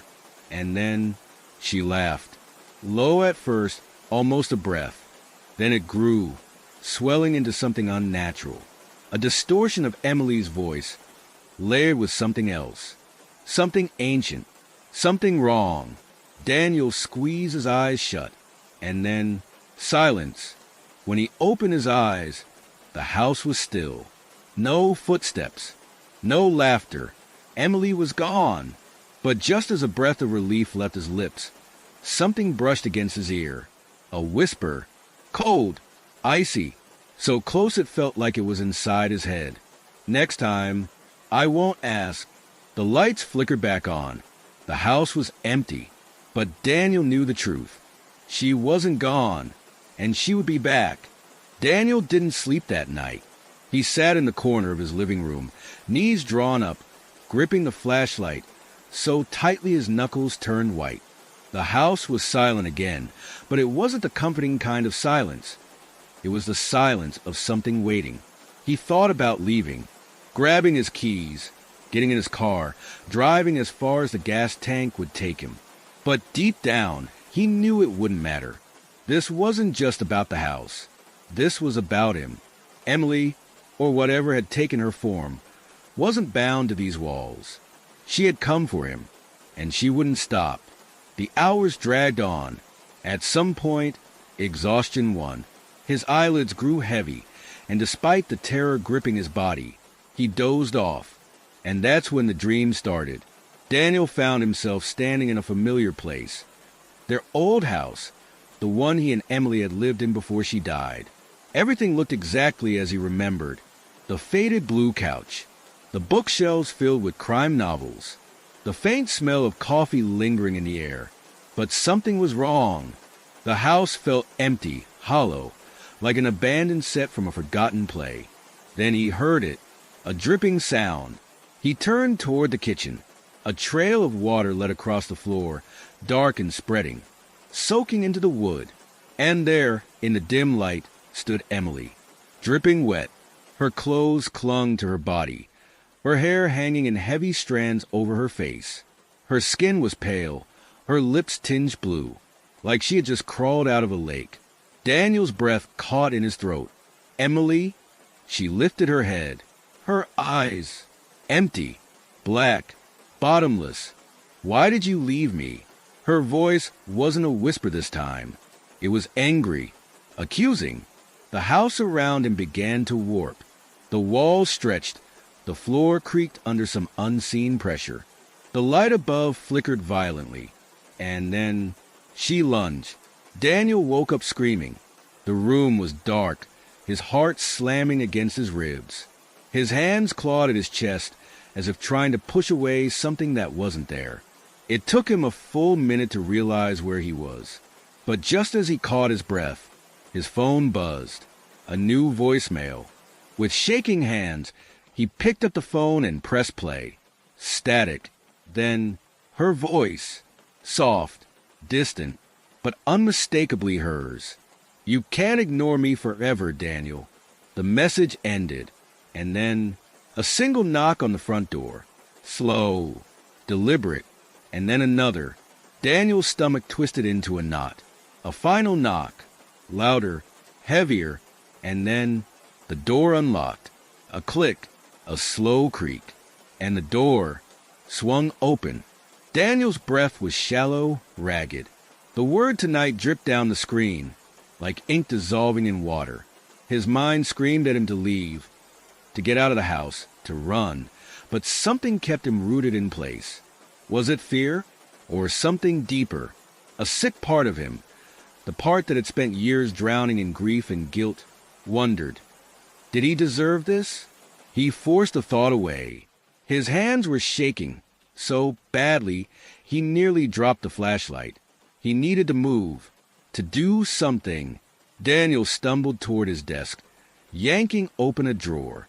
He fumbled past notebooks and loose papers until his fingers found it, a small, cold object at the bottom, a revolver. It was old, barely used. He had bought it years ago, after Emily's death, in a moment of paranoia when the silence of the house had felt too heavy. He checked the cylinder, fully loaded, his breath steadied. Not much, but enough. Then, a sound, a single, deliberate tap against the window. Daniel's stomach twisted. The window was just a few feet away. The curtains were drawn, but the thin fabric barely masked the shifting shadows beyond. Tap, tap, tap. Slower this time, like it wanted him to come closer. He gripped the revolver tighter, forcing himself to move. Step by step, he approached the window. Every instinct screamed at him to stop, to turn around, to not look. But he had to. With one final breath, he yanked the curtain aside, and his heart nearly stopped. Emily was standing outside, soaking wet, her head tilted at an unnatural angle, her eyes locked onto his. A twisted, sickening grin stretched across her face. Water dripped from her fingers, splattering onto the windowsill. Her lips moved. At first, no sound came out, but then a whisper, muffled through the glass. "Let me in." Daniel stumbled backward, nearly tripping over his own feet. His pulse pounded in his skull. His vision swam with panic. Then the whisper changed, became something deeper. Not just Emily's voice. Something underneath it. Something ancient. "You owe me." Daniel's grip on the gun tightened. "No," he muttered. His voice cracked. "You're not real." The thing outside pressed a hand to the glass. The skin was pale, translucent. Water pooled at her feet. She grinned wider. "I'm closer than you think." Then the lights cut out. Total darkness.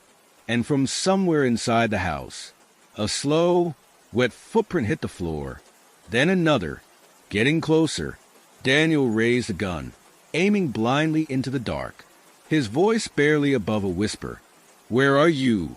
A breath against his ear. "Right here." Daniel spun around, pulling the trigger. Bang! The gunshot ripped through the darkness, deafening in the silence. The muzzle flash illuminated the room for a split second, and there was nothing there. His breath came in quick, shallow gasps. His pulse pounded in his ears. He swallowed hard, trying to listen over the ringing in his skull. The house was too quiet. No footsteps, no whisperers. But she was here, somewhere. The air was thick with damp, rotting decay, pressing in on him from all sides. He took a shaky step forward, gun raised. Then a sound, a slow, wet drip, drip, drip, coming from above. Daniel's stomach twisted. He didn't want to look, didn't need to look, but his head lifted on its own. The ceiling, and hanging there, just above him, was her, Emily, twisted, contorted, pressed against the ceiling like some grotesque insect. Her limbs splayed at unnatural angles. Her wet, matted hair dangled toward him, and her face, her mouth was moving, but the voice came from behind him. "You can't run from me." Daniel whirled around, and the house collapsed into darkness. The walls stretched, warped. The floor beneath him felt like it was sinking, melting into something deeper, something endless. A sound rose up around him, a chorus of whispers, dozens, maybe hundreds of voices overlapping, echoing, drowning out his thoughts. He staggered backward, his breath catching in his throat. "Stop," he croaked. "Just stop." The whispers laughed. Then the world snapped back into focus. The room was still. The house normal, as if nothing had happened. But something had changed. Daniel felt it, a shift in the air, a weight pressing against his chest. Like something had crawled inside of him. Like something had stayed. And then his phone buzzed. A new voicemail. Hands trembling, he lifted the phone and pressed play. Static. Then a whisper. Soft, familiar, but not Emily's. Not anymore. See you soon. The message ended. The house was silent. Daniel stood there, staring at the phone, knowing deep down it wasn't over. Not even close. Daniel spun around, pulling the trigger. Bang! The gunshot ripped through the darkness, deafening in the silence. The muzzle flash illuminated the room for a split second, and there was nothing there. His breath came in quick, shallow gasps. His pulse pounded in his ears. He swallowed hard, trying to listen over the ringing in his skull. The house was too quiet. No footsteps, no whispers. But she was here, somewhere. The air was thick with damp, rotting decay, pressing in on him from all sides.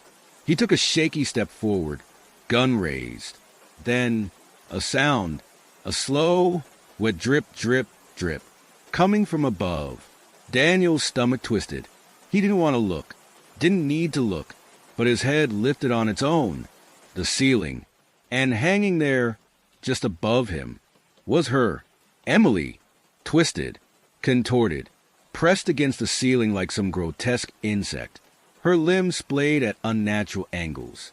Her wet, matted hair dangled toward him, and her face, her mouth was moving, but the voice came from behind him. You can't run from me. Daniel whirled around, and the house collapsed into darkness. The walls stretched, warped. The floor beneath him felt like it was sinking, melting into something deeper, something endless.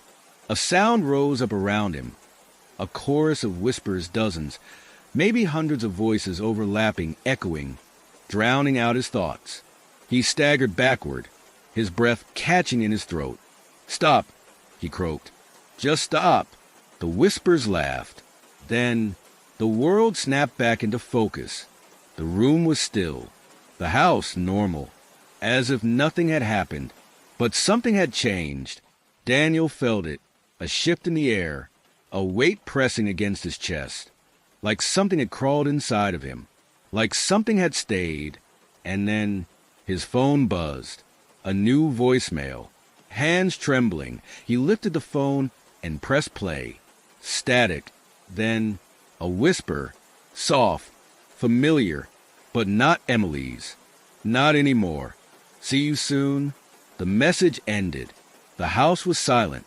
Daniel stood there, staring at the phone, knowing deep down it wasn't over. Not even close. Before the next one begins, can I ask you something simple? When you walk into a room, do you ever feel like something was just there and left, like the air is holding its breath? Some people say that's instinct. Others say it's a warning. Let's see which one fits better after this next story. I've always loved the solitude of the open road. There's something about driving through the winding highways of America, parking my RV in some secluded spot, and just existing with nature. No honking cars, no city lights, just the hum of cicadas, the crackling of a distant campfire, and the vast expanse of the night sky. But after what happened to me last fall in West Virginia, I don't think I'll ever camp alone again. It started as any other trip. I had planned a week-long getaway. Just me, my RV, and the untouched wilderness of the Appalachian foothills. I had found a spot through an online forum, an out-of-the-way campsite deep in the Monongahela National Forest. Supposedly, it was perfect for boondocking, with no nearby campers and plenty of space to stretch out under the stars.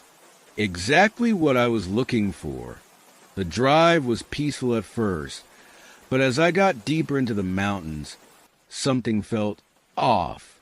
The trees grew denser, their tangled branches casting long, unnatural shadows even in the afternoon light. My GPS signal cut out an hour before I reached the site, and my radio turned to static. But I chalked it up to being in the middle of nowhere. Then, as I made the final turn down the dirt path leading to the campsite, I saw something that made my stomach tighten.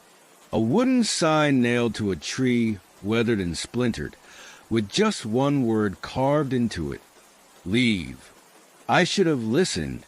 I hesitated for a moment, my hands gripping the steering wheel as I stared at the sign. Leave. Just that one word, carved deep into the wood with uneven, jagged strokes, as if done in a hurry or with desperation. A joke, I told myself. Probably some locals trying to scare off outsiders. Still, a chill crawled up my spine as I pressed the gas and continued down the narrow dirt path. The campsite was exactly as described, secluded, quiet, and eerily beautiful. Towering pines surrounded the clearing, their needle-covered branches swaying gently in the evening breeze. The setting sun painted the sky in streaks of deep orange and purple, and a small creek babbled somewhere in the distance. It should have been perfect, but that feeling, that gnawing, uneasy sensation, didn't leave. After setting up camp, I built a fire and settled into my chair, listening to the night sounds. Crickets chirped, an owl hooted somewhere far off. But then I noticed something strange. The forest had gone silent. No rustling leaves, no distant animal calls. Just the crackling of my fire and the faint whisper of the wind. Then came the knocking. 3 sharp, deliberate knocks against the side of my RV. I froze, my breath catching in my throat. It wasn't the wind. It wasn't a branch. It was deliberate. Someone, something, was out there. I grabbed my flashlight and stepped outside, scanning the darkness. The firelight cast flickering shadows on the trees, but beyond its reach, everything was pitch black. I took a step forward, heart pounding, and aimed the beam at the RV's side. Nothing. No dents. No scratches. No sign that anything had been there at all. And then the knocking came again, from the other side of the RV. The fire crackled in front of me, casting flickering shadows that stretched and twisted across the trees like grasping fingers. The air was cold, colder than it should have been for an early autumn night. A thick mist had begun to roll in from between the trees, creeping along the forest floor like something alive, swallowing up the ground in a dense, ghostly white. I sat there, flashlight in hand, scanning the tree-line. The whistle had stopped, but the silence that followed was even worse. It was unnatural, like the entire forest was holding its breath. Even the insects had gone quiet.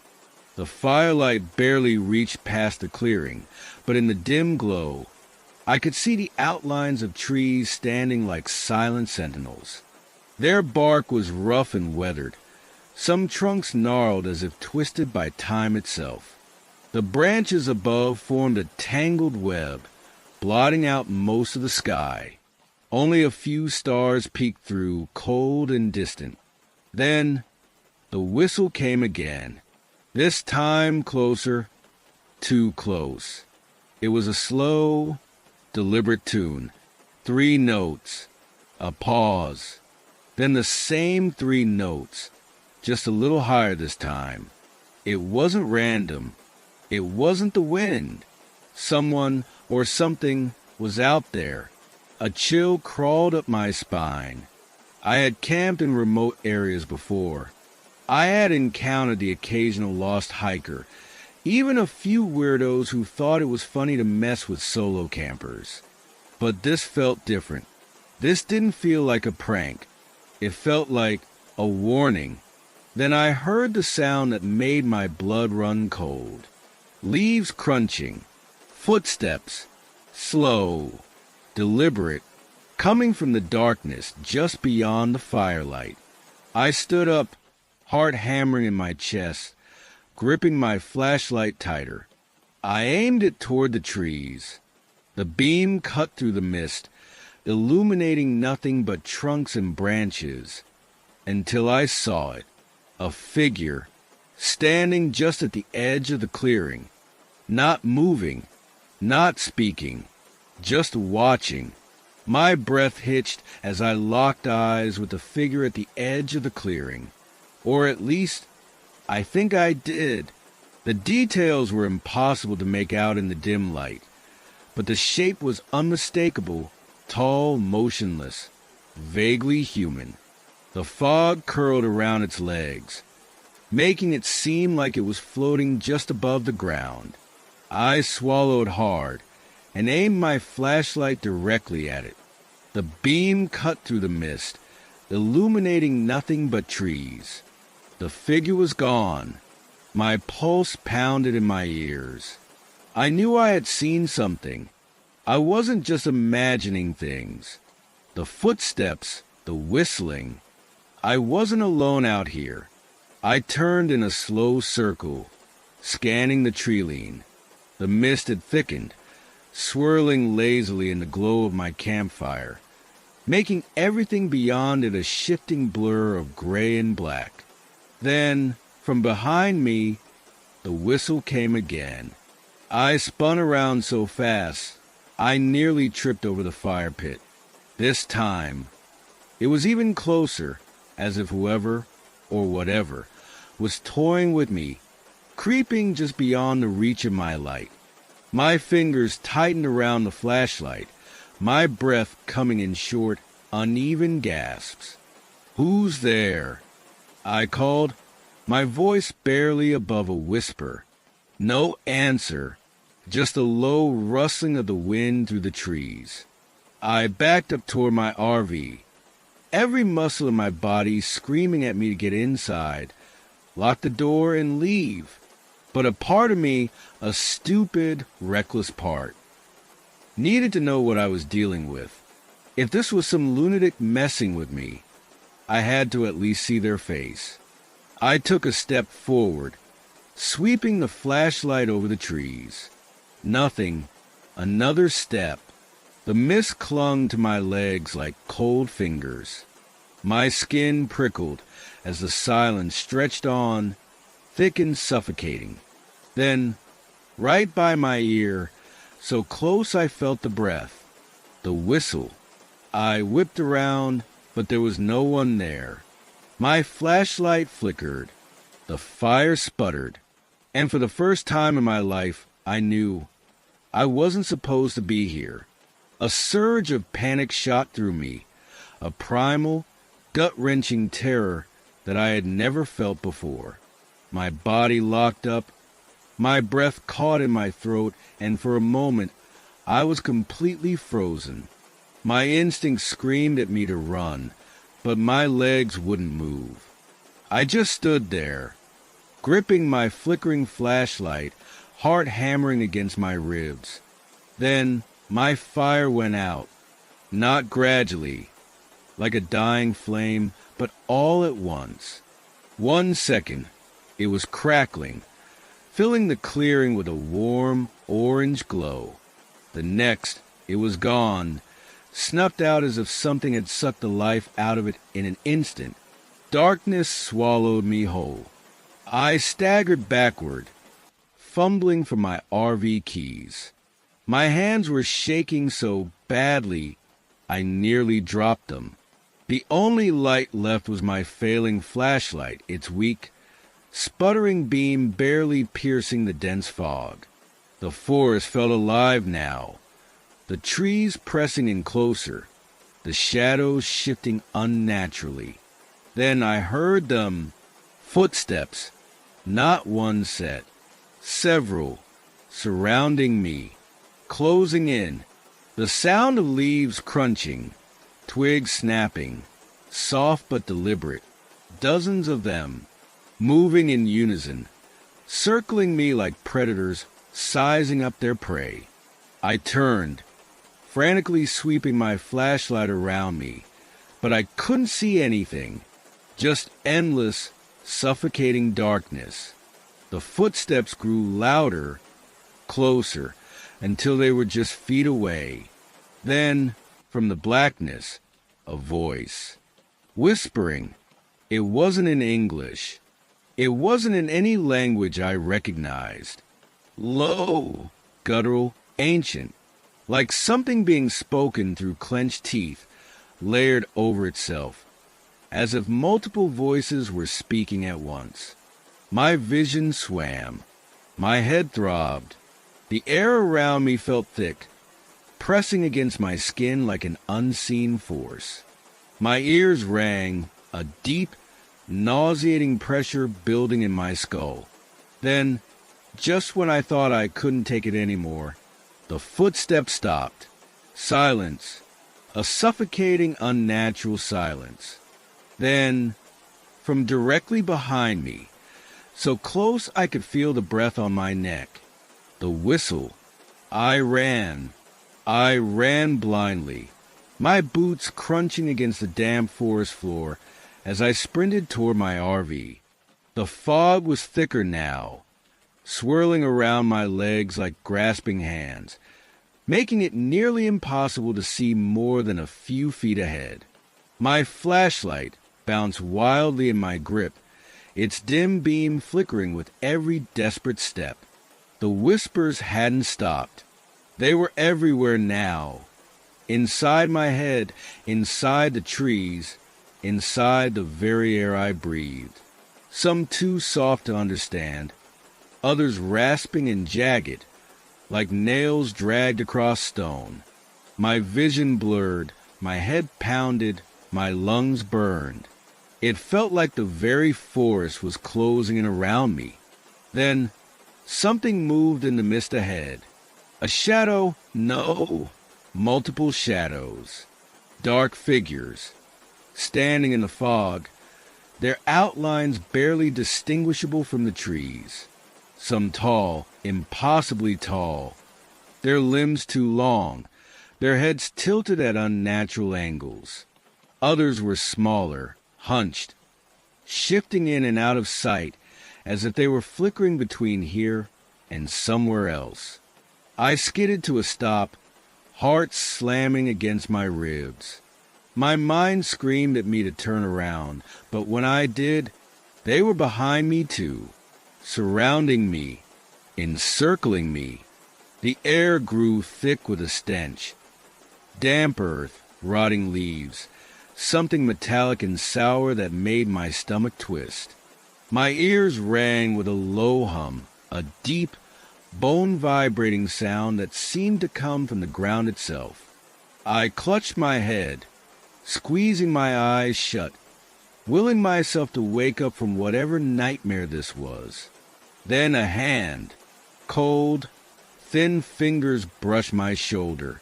I jerked away, my scream caught in my throat. My flashlight flickered once, twice, then died completely.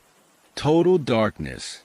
And in that black void, just inches from my face, I felt it. Not just one presence, many. Watching, breathing, waiting. Then a voice. Clear, human. You weren't supposed to find this place. I gasped, my body locking up in sheer terror. The voice was right next to my ear, and it wasn't alone. Hundreds of voices followed, whispering, chanting, rising into a deafening crescendo. And then everything stopped. The silence hit me like a slap. My ears rang from the sudden absence of sound. And when I opened my eyes, I was standing in front of my RV. The fire was burning again. The mist was gone.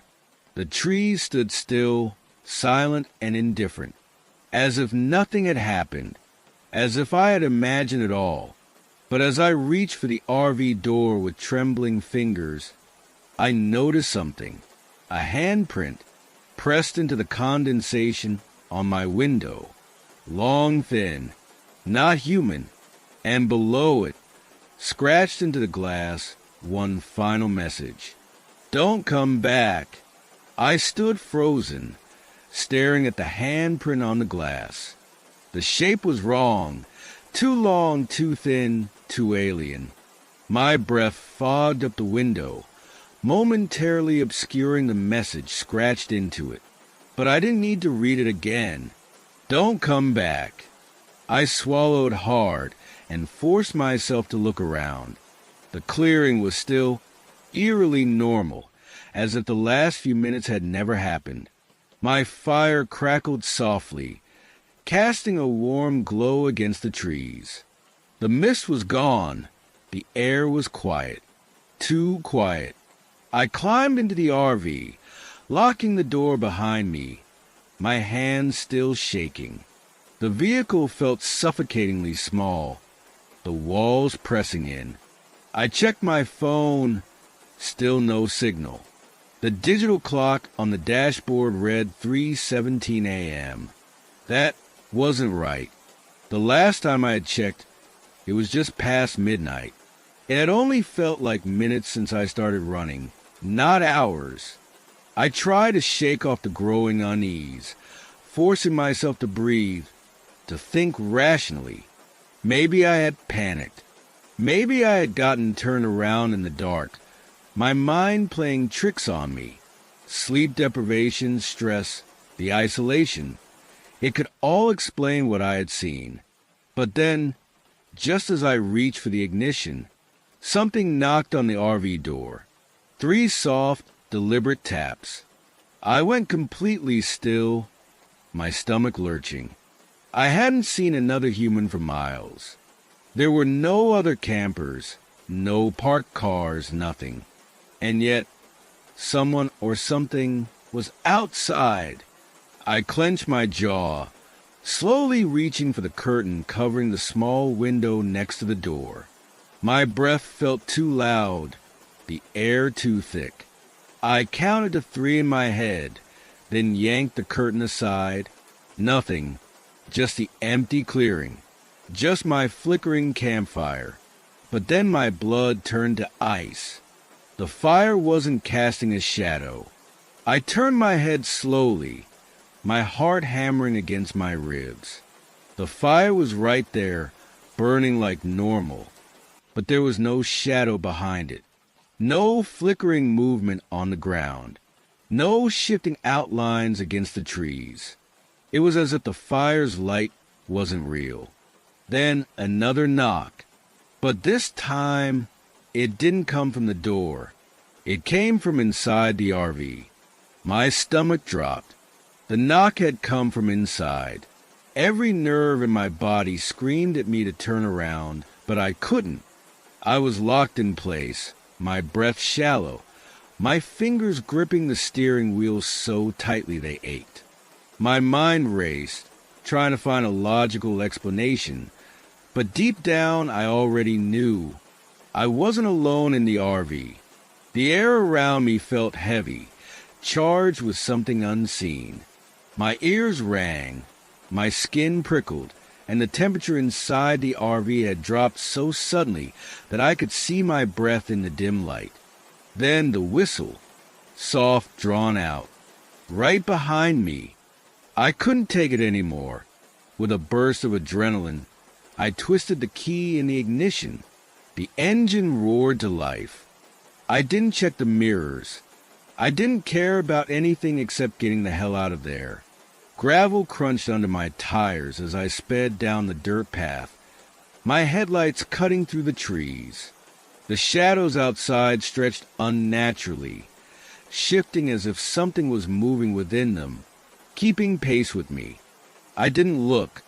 I didn't stop. Not when my headlights flickered.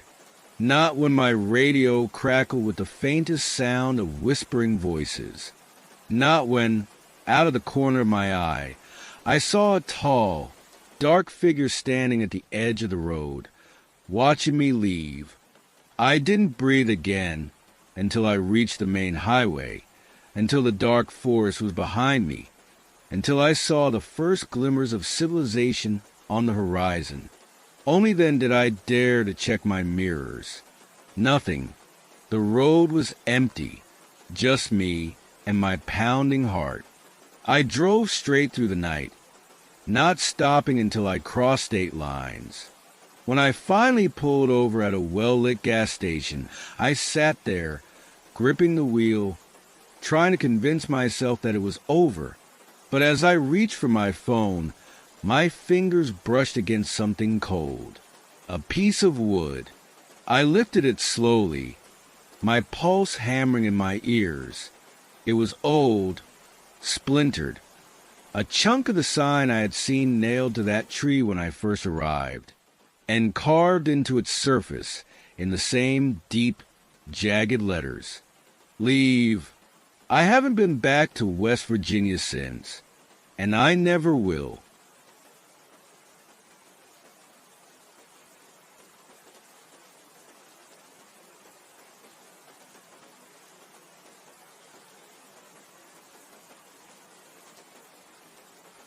Before we dive into the next story, just one question.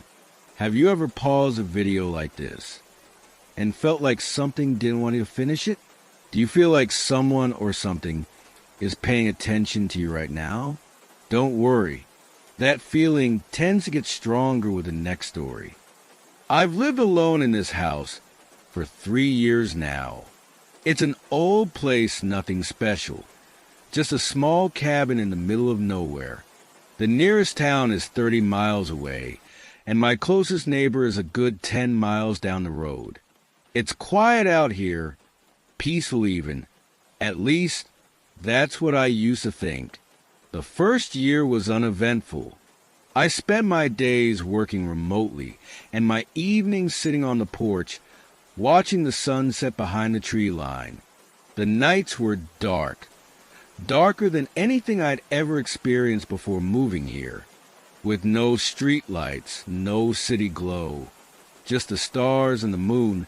It felt like stepping into another world every time I turned off the lights. But I never felt uneasy. Not yet. It started with small things.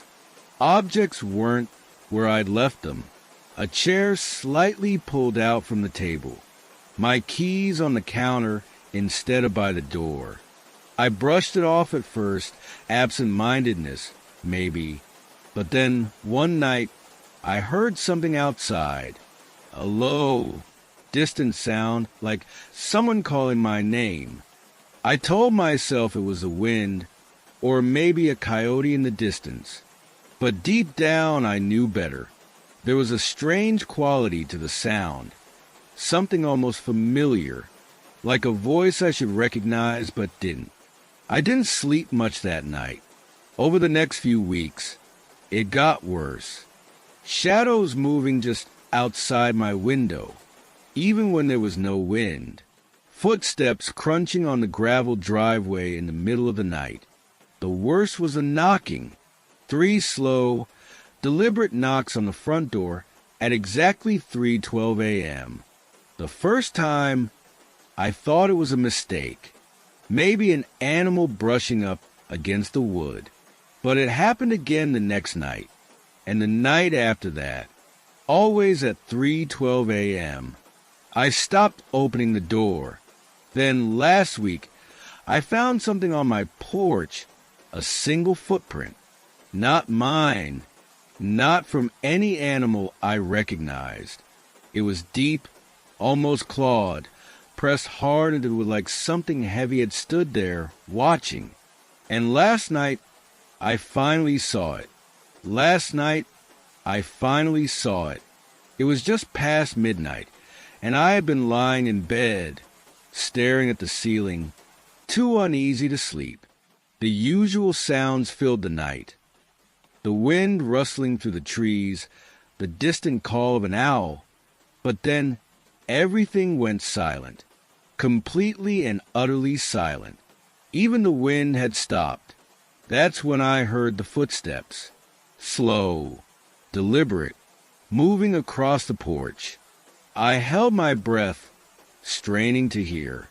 The sound was heavier than before, like something massive shifting its weight with each step.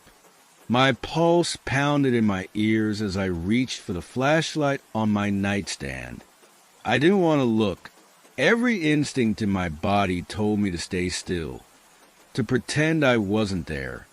Then came the knock, 3 times, slow, rhythmic, 3:12 a.m.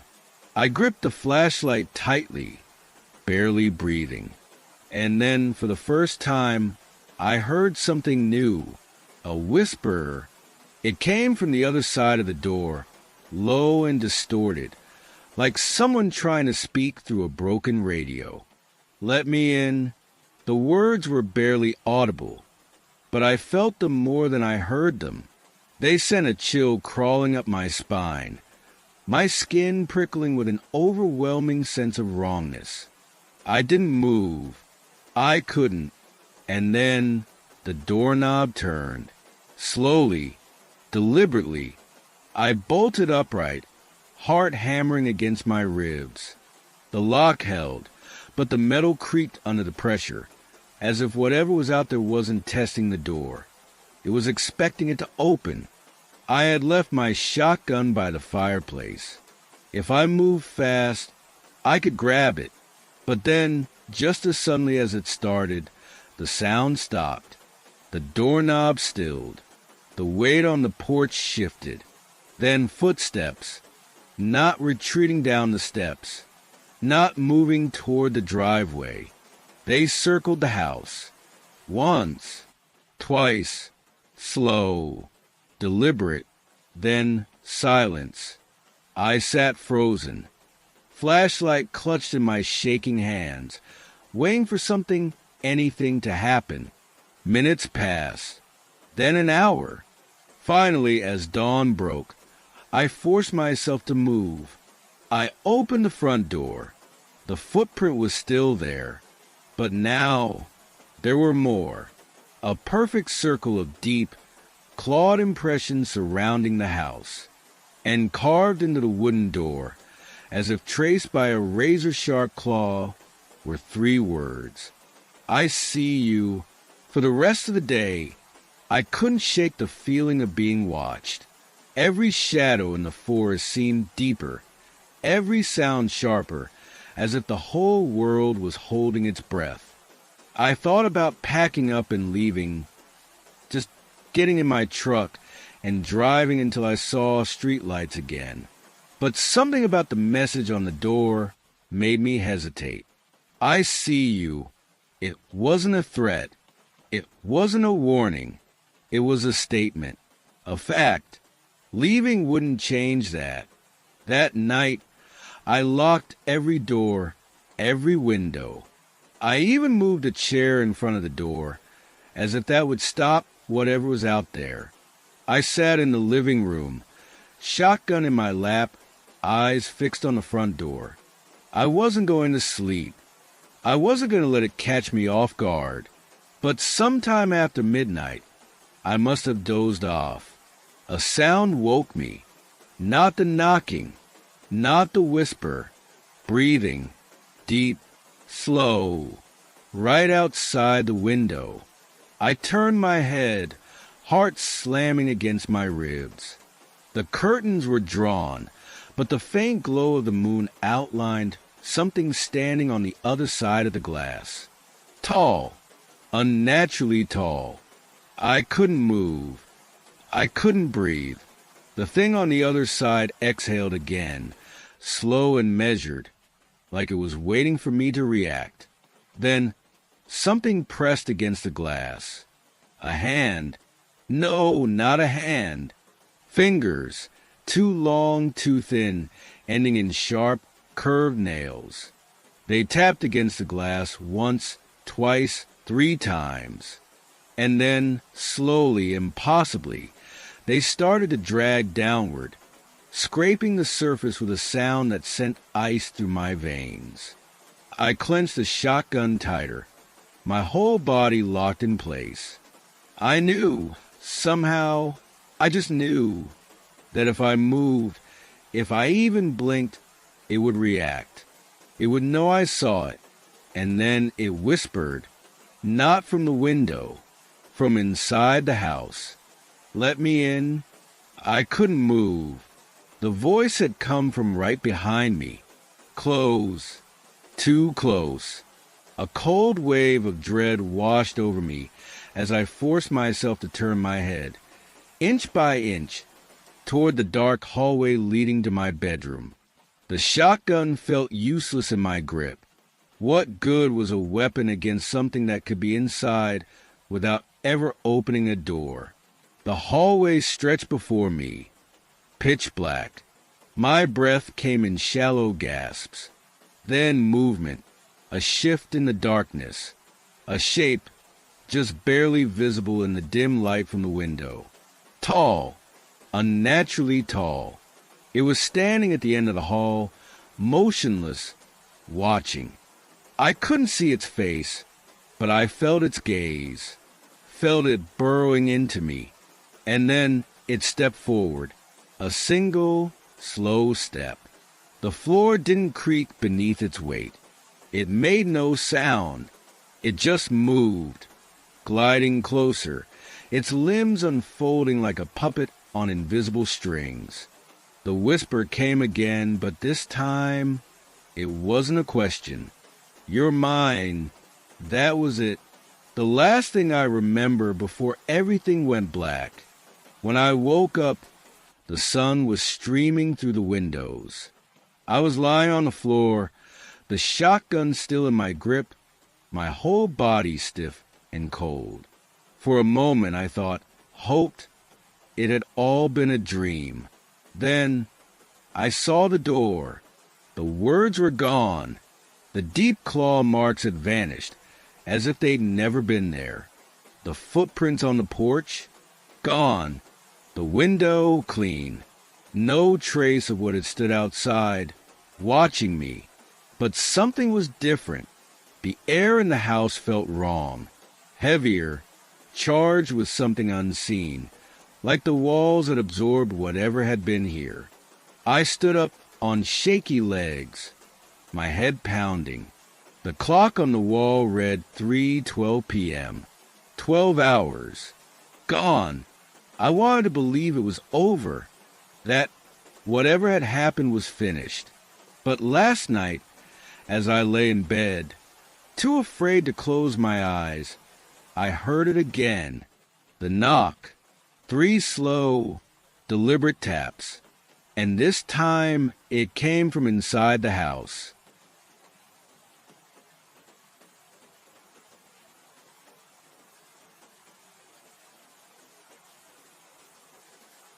Just a moment before the next story.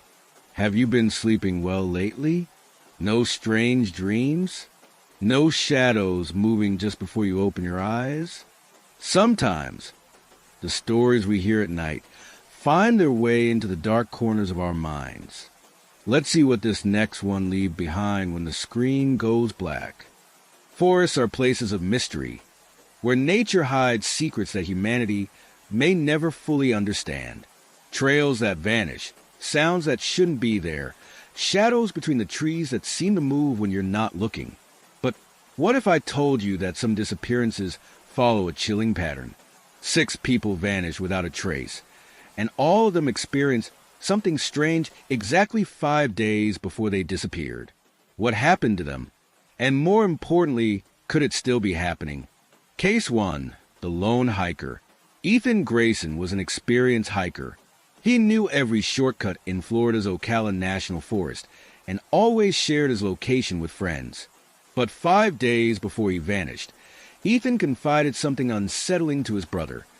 He had been having the same recurring dream, where he woke up on the trail at night, unable to move, while something huge breathed nearby. On the night he disappeared, his GPS sent a final location, a remote clearing. When search teams arrived, they found his tent untouched, his campfire cold, and all his belongings left behind. But there were no footprints around the site. It was as if he had simply evaporated. Case 2, the woman on the dirt road. In Georgia, Sarah Mitchell was driving to a cabin deep in the Chattahoochee National Forest when something strange began happening. 5 days before she vanished, she called a friend, frightened, saying she kept seeing the same woman standing on the dirt road every night. The woman was always facing away, dressed in a long gray gown. Sarah never had the courage to stop, But on the fifth night, she sent a voice message saying she finally turned around and looked at me. That was the last time anyone heard her voice. Her car was found days later. The driver's door open and the headlights still on. There were no footprints in the soft earth around it. No trace of Sarah. Case 3, The Call in the Fog. In Washington's Olympic National Park, a photographer named Daniel Vasquez set out alone to capture images of the mist-covered forest. He was used to exploring difficult terrain, but 5 days before he disappeared, he told a friend he had started hearing someone calling his name in the middle of the night. The voice came from outside his tent, soft, almost familiar, but when he checked, no one was there. On the last morning he was seen, he sent a short text to his sister. "I think I'm being followed." When rescue teams found his camp, everything was in place, except for one bizarre detail.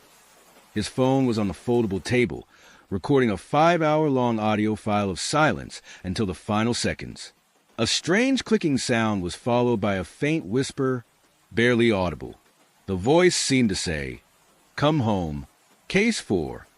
The Man in the Water's Reflection. Jake Holloway, a fisherman from Tennessee, vanished while exploring a remote area of the Cherokee National Forest. Strangely, 5 days before, he had told his wife about a bizarre phenomenon. While camping near an isolated lake, he had seen his own reflection in the water, but it wasn't in sync with his movements. He described it as if his reflection was slightly delayed, moving a second behind him. Intrigued, he reached out to touch the water, and for a brief moment, he felt something pull his hand. On his last night in the forest, he sent a confused voice message to a friend. "I think I saw someone inside the water, but it wasn't me." His boat was later found drifting, the motor still running. No trace of Jake was ever discovered. Case 5. The Empty Bunk at the Shelter. In Vermont, a group of friends decided to go hiking through the Green Mountains, spending the night at a wooden trail shelter. One of them, Nate Carter, began acting strangely 5 days before he disappeared. He kept saying that every time he slept in the shelter, he woke up with the unsettling feeling that someone from their group was missing, as if there had been another person there before, but no one had noticed him disappear. On the final night, one of his friends woke up around 3 a.m. and saw Nate sitting on his bunk, staring at the open door. He asked if Nate was okay, but Nate only murmured, "They finally found me." The next morning, Nate was gone. His sleeping bag remained untouched, his backpack and boots still in place. No footprints, no sign of exit. It was as if he had never been there. Case 6, The Child in the Tree. In a small town in Maine, 12-year-old Lily Anderson disappeared while camping with her scout troop. 5 days earlier, she had told her mother about a friend she had met in the woods, a girl her age who never spoke, but who always appeared among the tree branches near their camp. Lily had drawn the girl in her journal, but something was unsettling. The child had no face. On the last night, her bunkmates woke up to the sound of someone whispering her name. When they opened their eyes, Lily was gone. Her flashlight was found a few feet away, its beam pointing toward the top of a tree, but there was no sign of her anywhere. 6 people, 6 unexplained disappearances, and one terrifying pattern. Each of these victims experienced something strange exactly 5 days before they vanished without a trace. Coincidence? Or a warning no one understood in time? Whatever the answer is, one thing is certain. Forests hold secrets that may never be revealed. And now I ask you, if it were you, would you be able to ignore a warning like that?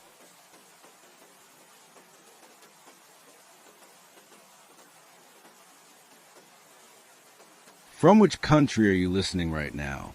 What time is it where you are? Midnight? Later? Are you in bed or somewhere darker? Because what comes next is a different story, but just as strange, just as real, and it might feel even closer than the last one. I've always believed that working night shifts dulls your senses. The silence, the monotony, the way shadows seem to stretch just a little too far under flickering fluorescent lights. It all plays tricks on the mind. At least, that's what I used to think. But after hearing stories from other night workers, I started to wonder if some things thrive in the dark, things that only reveal themselves when the world is asleep. I work security at a large distribution center. The place is massive with long, empty corridors and endless rows of stacked pallets. Most nights are uneventful, just me, my flashlight, and the occasional raccoon triggering the motion sensors. But one night, something happened that I still can't explain. It started with a radio call from the loading dock. "Hey, you might want to check camera 3. I frowned. The guy on the other end was Rick, a veteran of the night shift. He wasn't easily spooked. "What's up?" I asked. There was a pause. Then, in a lower voice, he said, "I think someone's in here with us." I immediately pulled up camera 3 on the monitor. The feed showed the loading dock, dimly lit, empty except for one thing.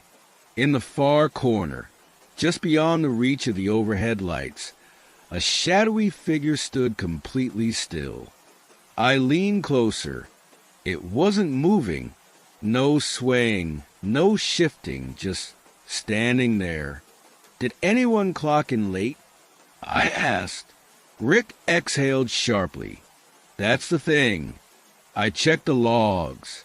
No one came in after the last truck." I glanced back at the screen. The figure was gone. I grabbed my flashlight and headed toward the dock.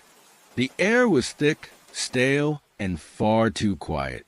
My footsteps echoed off the metal walls as I scanned the area. Nothing. No signs of movement. But then, as I turned to leave, I saw it. Footprints on the dusty concrete floor. They led from the far end of the dock and stopped right where the figure had been standing. No sign of them turning back. No trail leading away. Just a dead-end set of footprints as if whoever, or whatever, it was had simply vanished. I stood there, staring at the impossible footprints, my breath catching in my throat. The air felt different, thicker, charged with something I couldn't name. I turned my flashlight toward the walls, the ceiling, even the loading dock doors, searching for any possible explanation. Maybe the camera glitched. Maybe it was just a trick of the light. But deep down, I knew better. I reached for my radio. "Rick, I'm at the dock. No one's here, but I found footprints. They just stopped." Static crackled. Then Rick's voice, lower than before. "Get back to the office. Now." Something in his tone made my skin prickle. I turned on my heel and hurried back, my footsteps quick and deliberate. As I approached the security office, I saw Rick standing by the monitors, his face pale. He didn't look at me right away. His eyes were locked on the screen, on camera 3. "Tell me you see that," he muttered. I leaned in.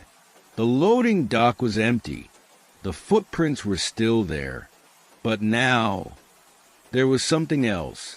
A shadow, darker than the rest, creeping along the far wall, moving even though nothing was casting it. It slithered, stretched, then stopped, right next to where I had been standing just minutes before. Rick grabbed my arm. "Dude, that's not a person."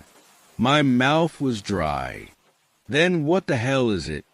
Before he could answer, every monitor flickered. For a split second, all the feeds cut to static.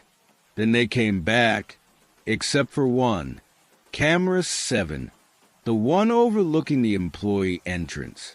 The screen showed the glass door, framed by dim security lights. The hallway beyond was empty. At least, it should have been. But in the reflection of the glass, barely visible in the dark, was the silhouette of someone standing just outside. Someone or something. Rick inhaled sharply. That door's locked. Right. I reached for the keyboard, pulled up the access logs. No recent entries. No signs of forced entry either. But as we watched, the figure in the reflection tilted its head, slow, deliberate. Then, with a flicker of the lights, it was gone. Neither of us spoke. Then the radio crackled again. A voice, but not Rick's, not mine. A low, whispering static crawling through the speakers. 3 words. Let me in. Rick lunged for the radio, flipping it off with shaking hands. Nope. Nope. I'm done. That did not just happen, but it did. And the worst part, the radio was off now, but the whispering didn't stop. It was faint, barely more than a breath against my ear, but I heard it. A slow, rhythmic repetition. Let me in. Let me in. I locked eyes with Rick. He heard it too. His face had drained of all color, his hands gripping the edge of the desk so tightly his knuckles were white. I reached for the control panel, switching the feeds, trying to find some explanation, and then camera 3 flickered again. The loading dock was empty, but the footprints? They were gone, completely erased, as if they had never been there. My heartbeat thundered in my chest. This isn't normal, man. This isn't. Thud. A heavy, deliberate knock echoed from the employee entrance. The same door where we had just seen that reflection. Rick and I froze. Neither of us moved. Neither of us spoke.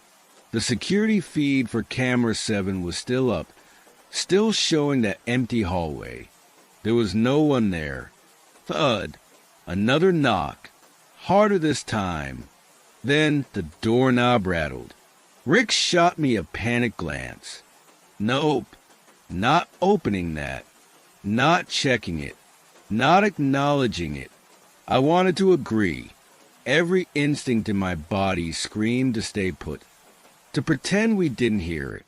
But something inside me, the same stupid curiosity that got me into this job in the first place, forced me to move. I grabbed the flashlight and stepped toward the hallway. Rick cursed under his breath, but followed close behind. The whispers had stopped now. The silence was worse. The employee entrance was just around the corner. My fingers tightened around the flashlight as I peeked around the doorway. The hall was empty. The glass door was locked, just like it should be. But on the outside, pressed against the glass, was a single, perfect handprint. Not smudged, not faded, fresh. As if someone had just placed their palm there. Rick whispered, "Tell me that was there before." I shook my head, and then, as we stood there, watching the handprint moved, it slid downward, slow and deliberate, leaving a faint streak behind it, like something was still on the other side, watching us, waiting. Then, in the reflection of the glass, I saw it, a shape, not behind the door, behind us. I spun around, flashlight raised, but there was nothing there. Just the empty hallway stretching behind us, the dim overhead lights flickering ever so slightly. My pulse pounded in my ears as I turned back to the glass door. The handprint was gone. Rick grabbed my sleeve. "We need to get back to the office. Now." I didn't argue. We moved fast, practically jogging down the corridor, but something felt off. The air was heavier, like walking through water. Every step felt sluggish, like something unseen was watching us, waiting for the right moment to make itself known. We reached the security office and slammed the door shut. Rick locked it, then pressed his back against the wall, breathing hard. I dropped into the chair, my eyes darting to the monitors. The cameras were still rolling.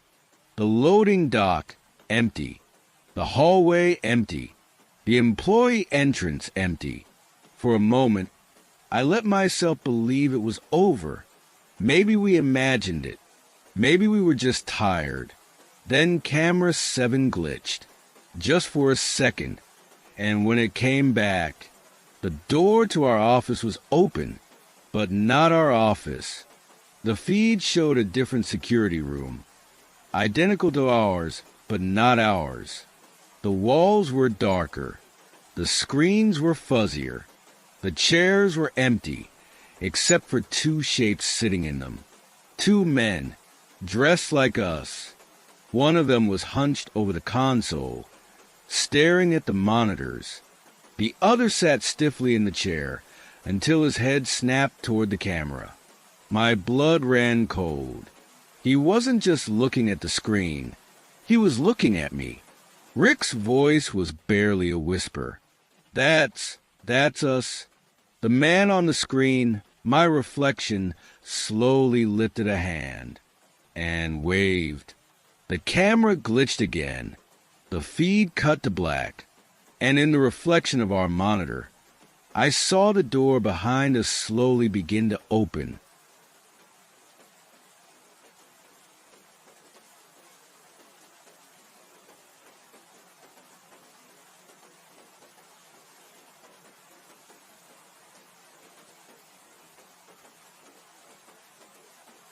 Opening scene.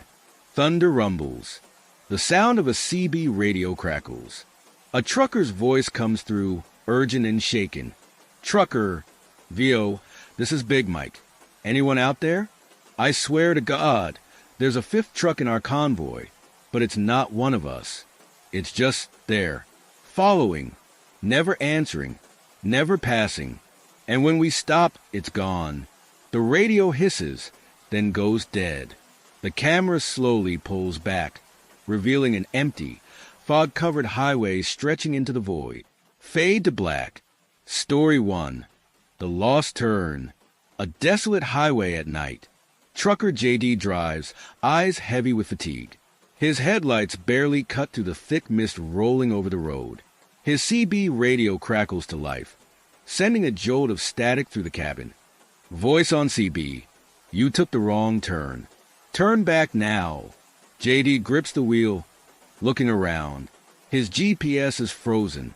There are no exits, no side roads.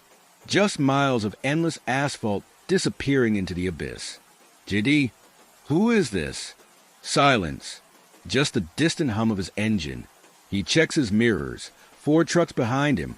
And then a 5th. Its headlights dim, flickering, as if struggling to exist in this world. JD blinks. Was it always there?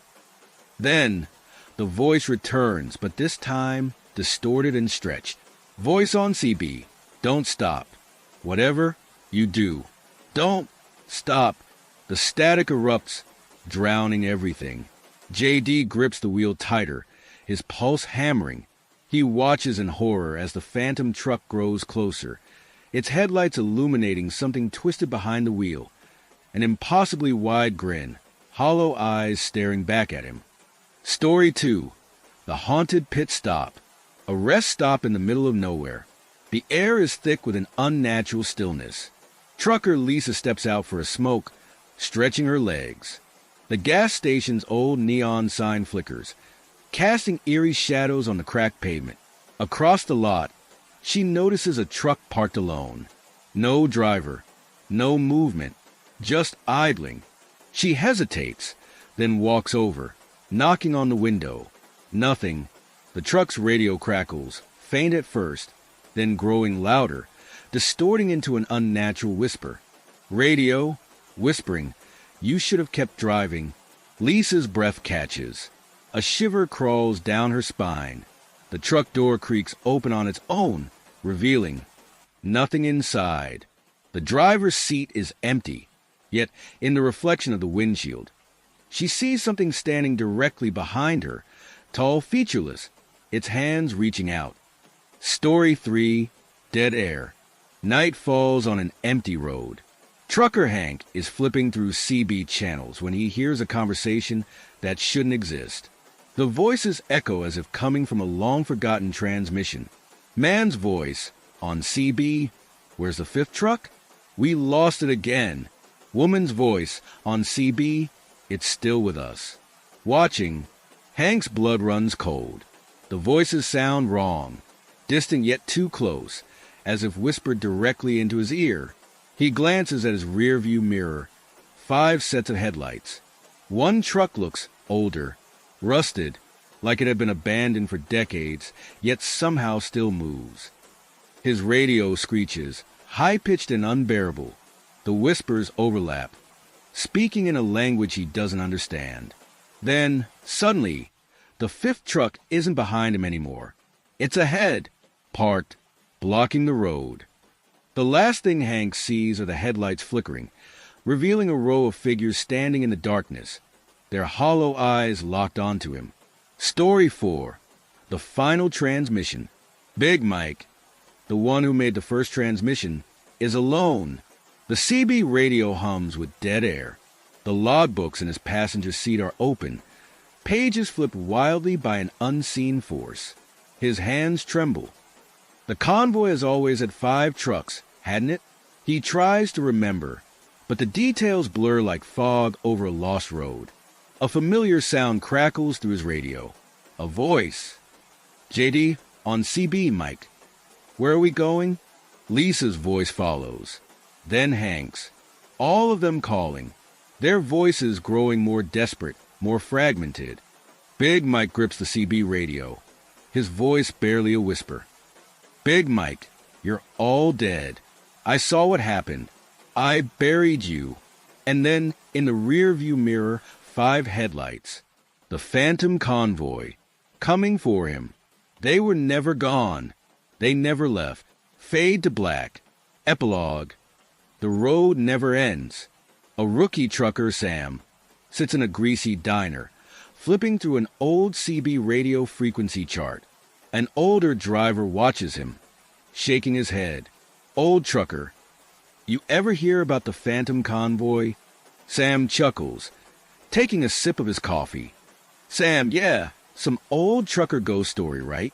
The old trucker leans in, his eyes hollow. "Old trucker, it ain't a story, kid. You ever see an extra truck in your convoy? One that don't answer? One that never passes? You just keep driving, and pray it don't follow you home." Sam smirks, shaking his head. But as he steps out of the diner, his smirk fades. His truck is parked in the lot, and next to it, a 5th truck, idling. No driver, no sound. The CB radio in his cab crackles. The same whisper from before, only clearer this time. Radio, whispering, "We see you." Sam freezes.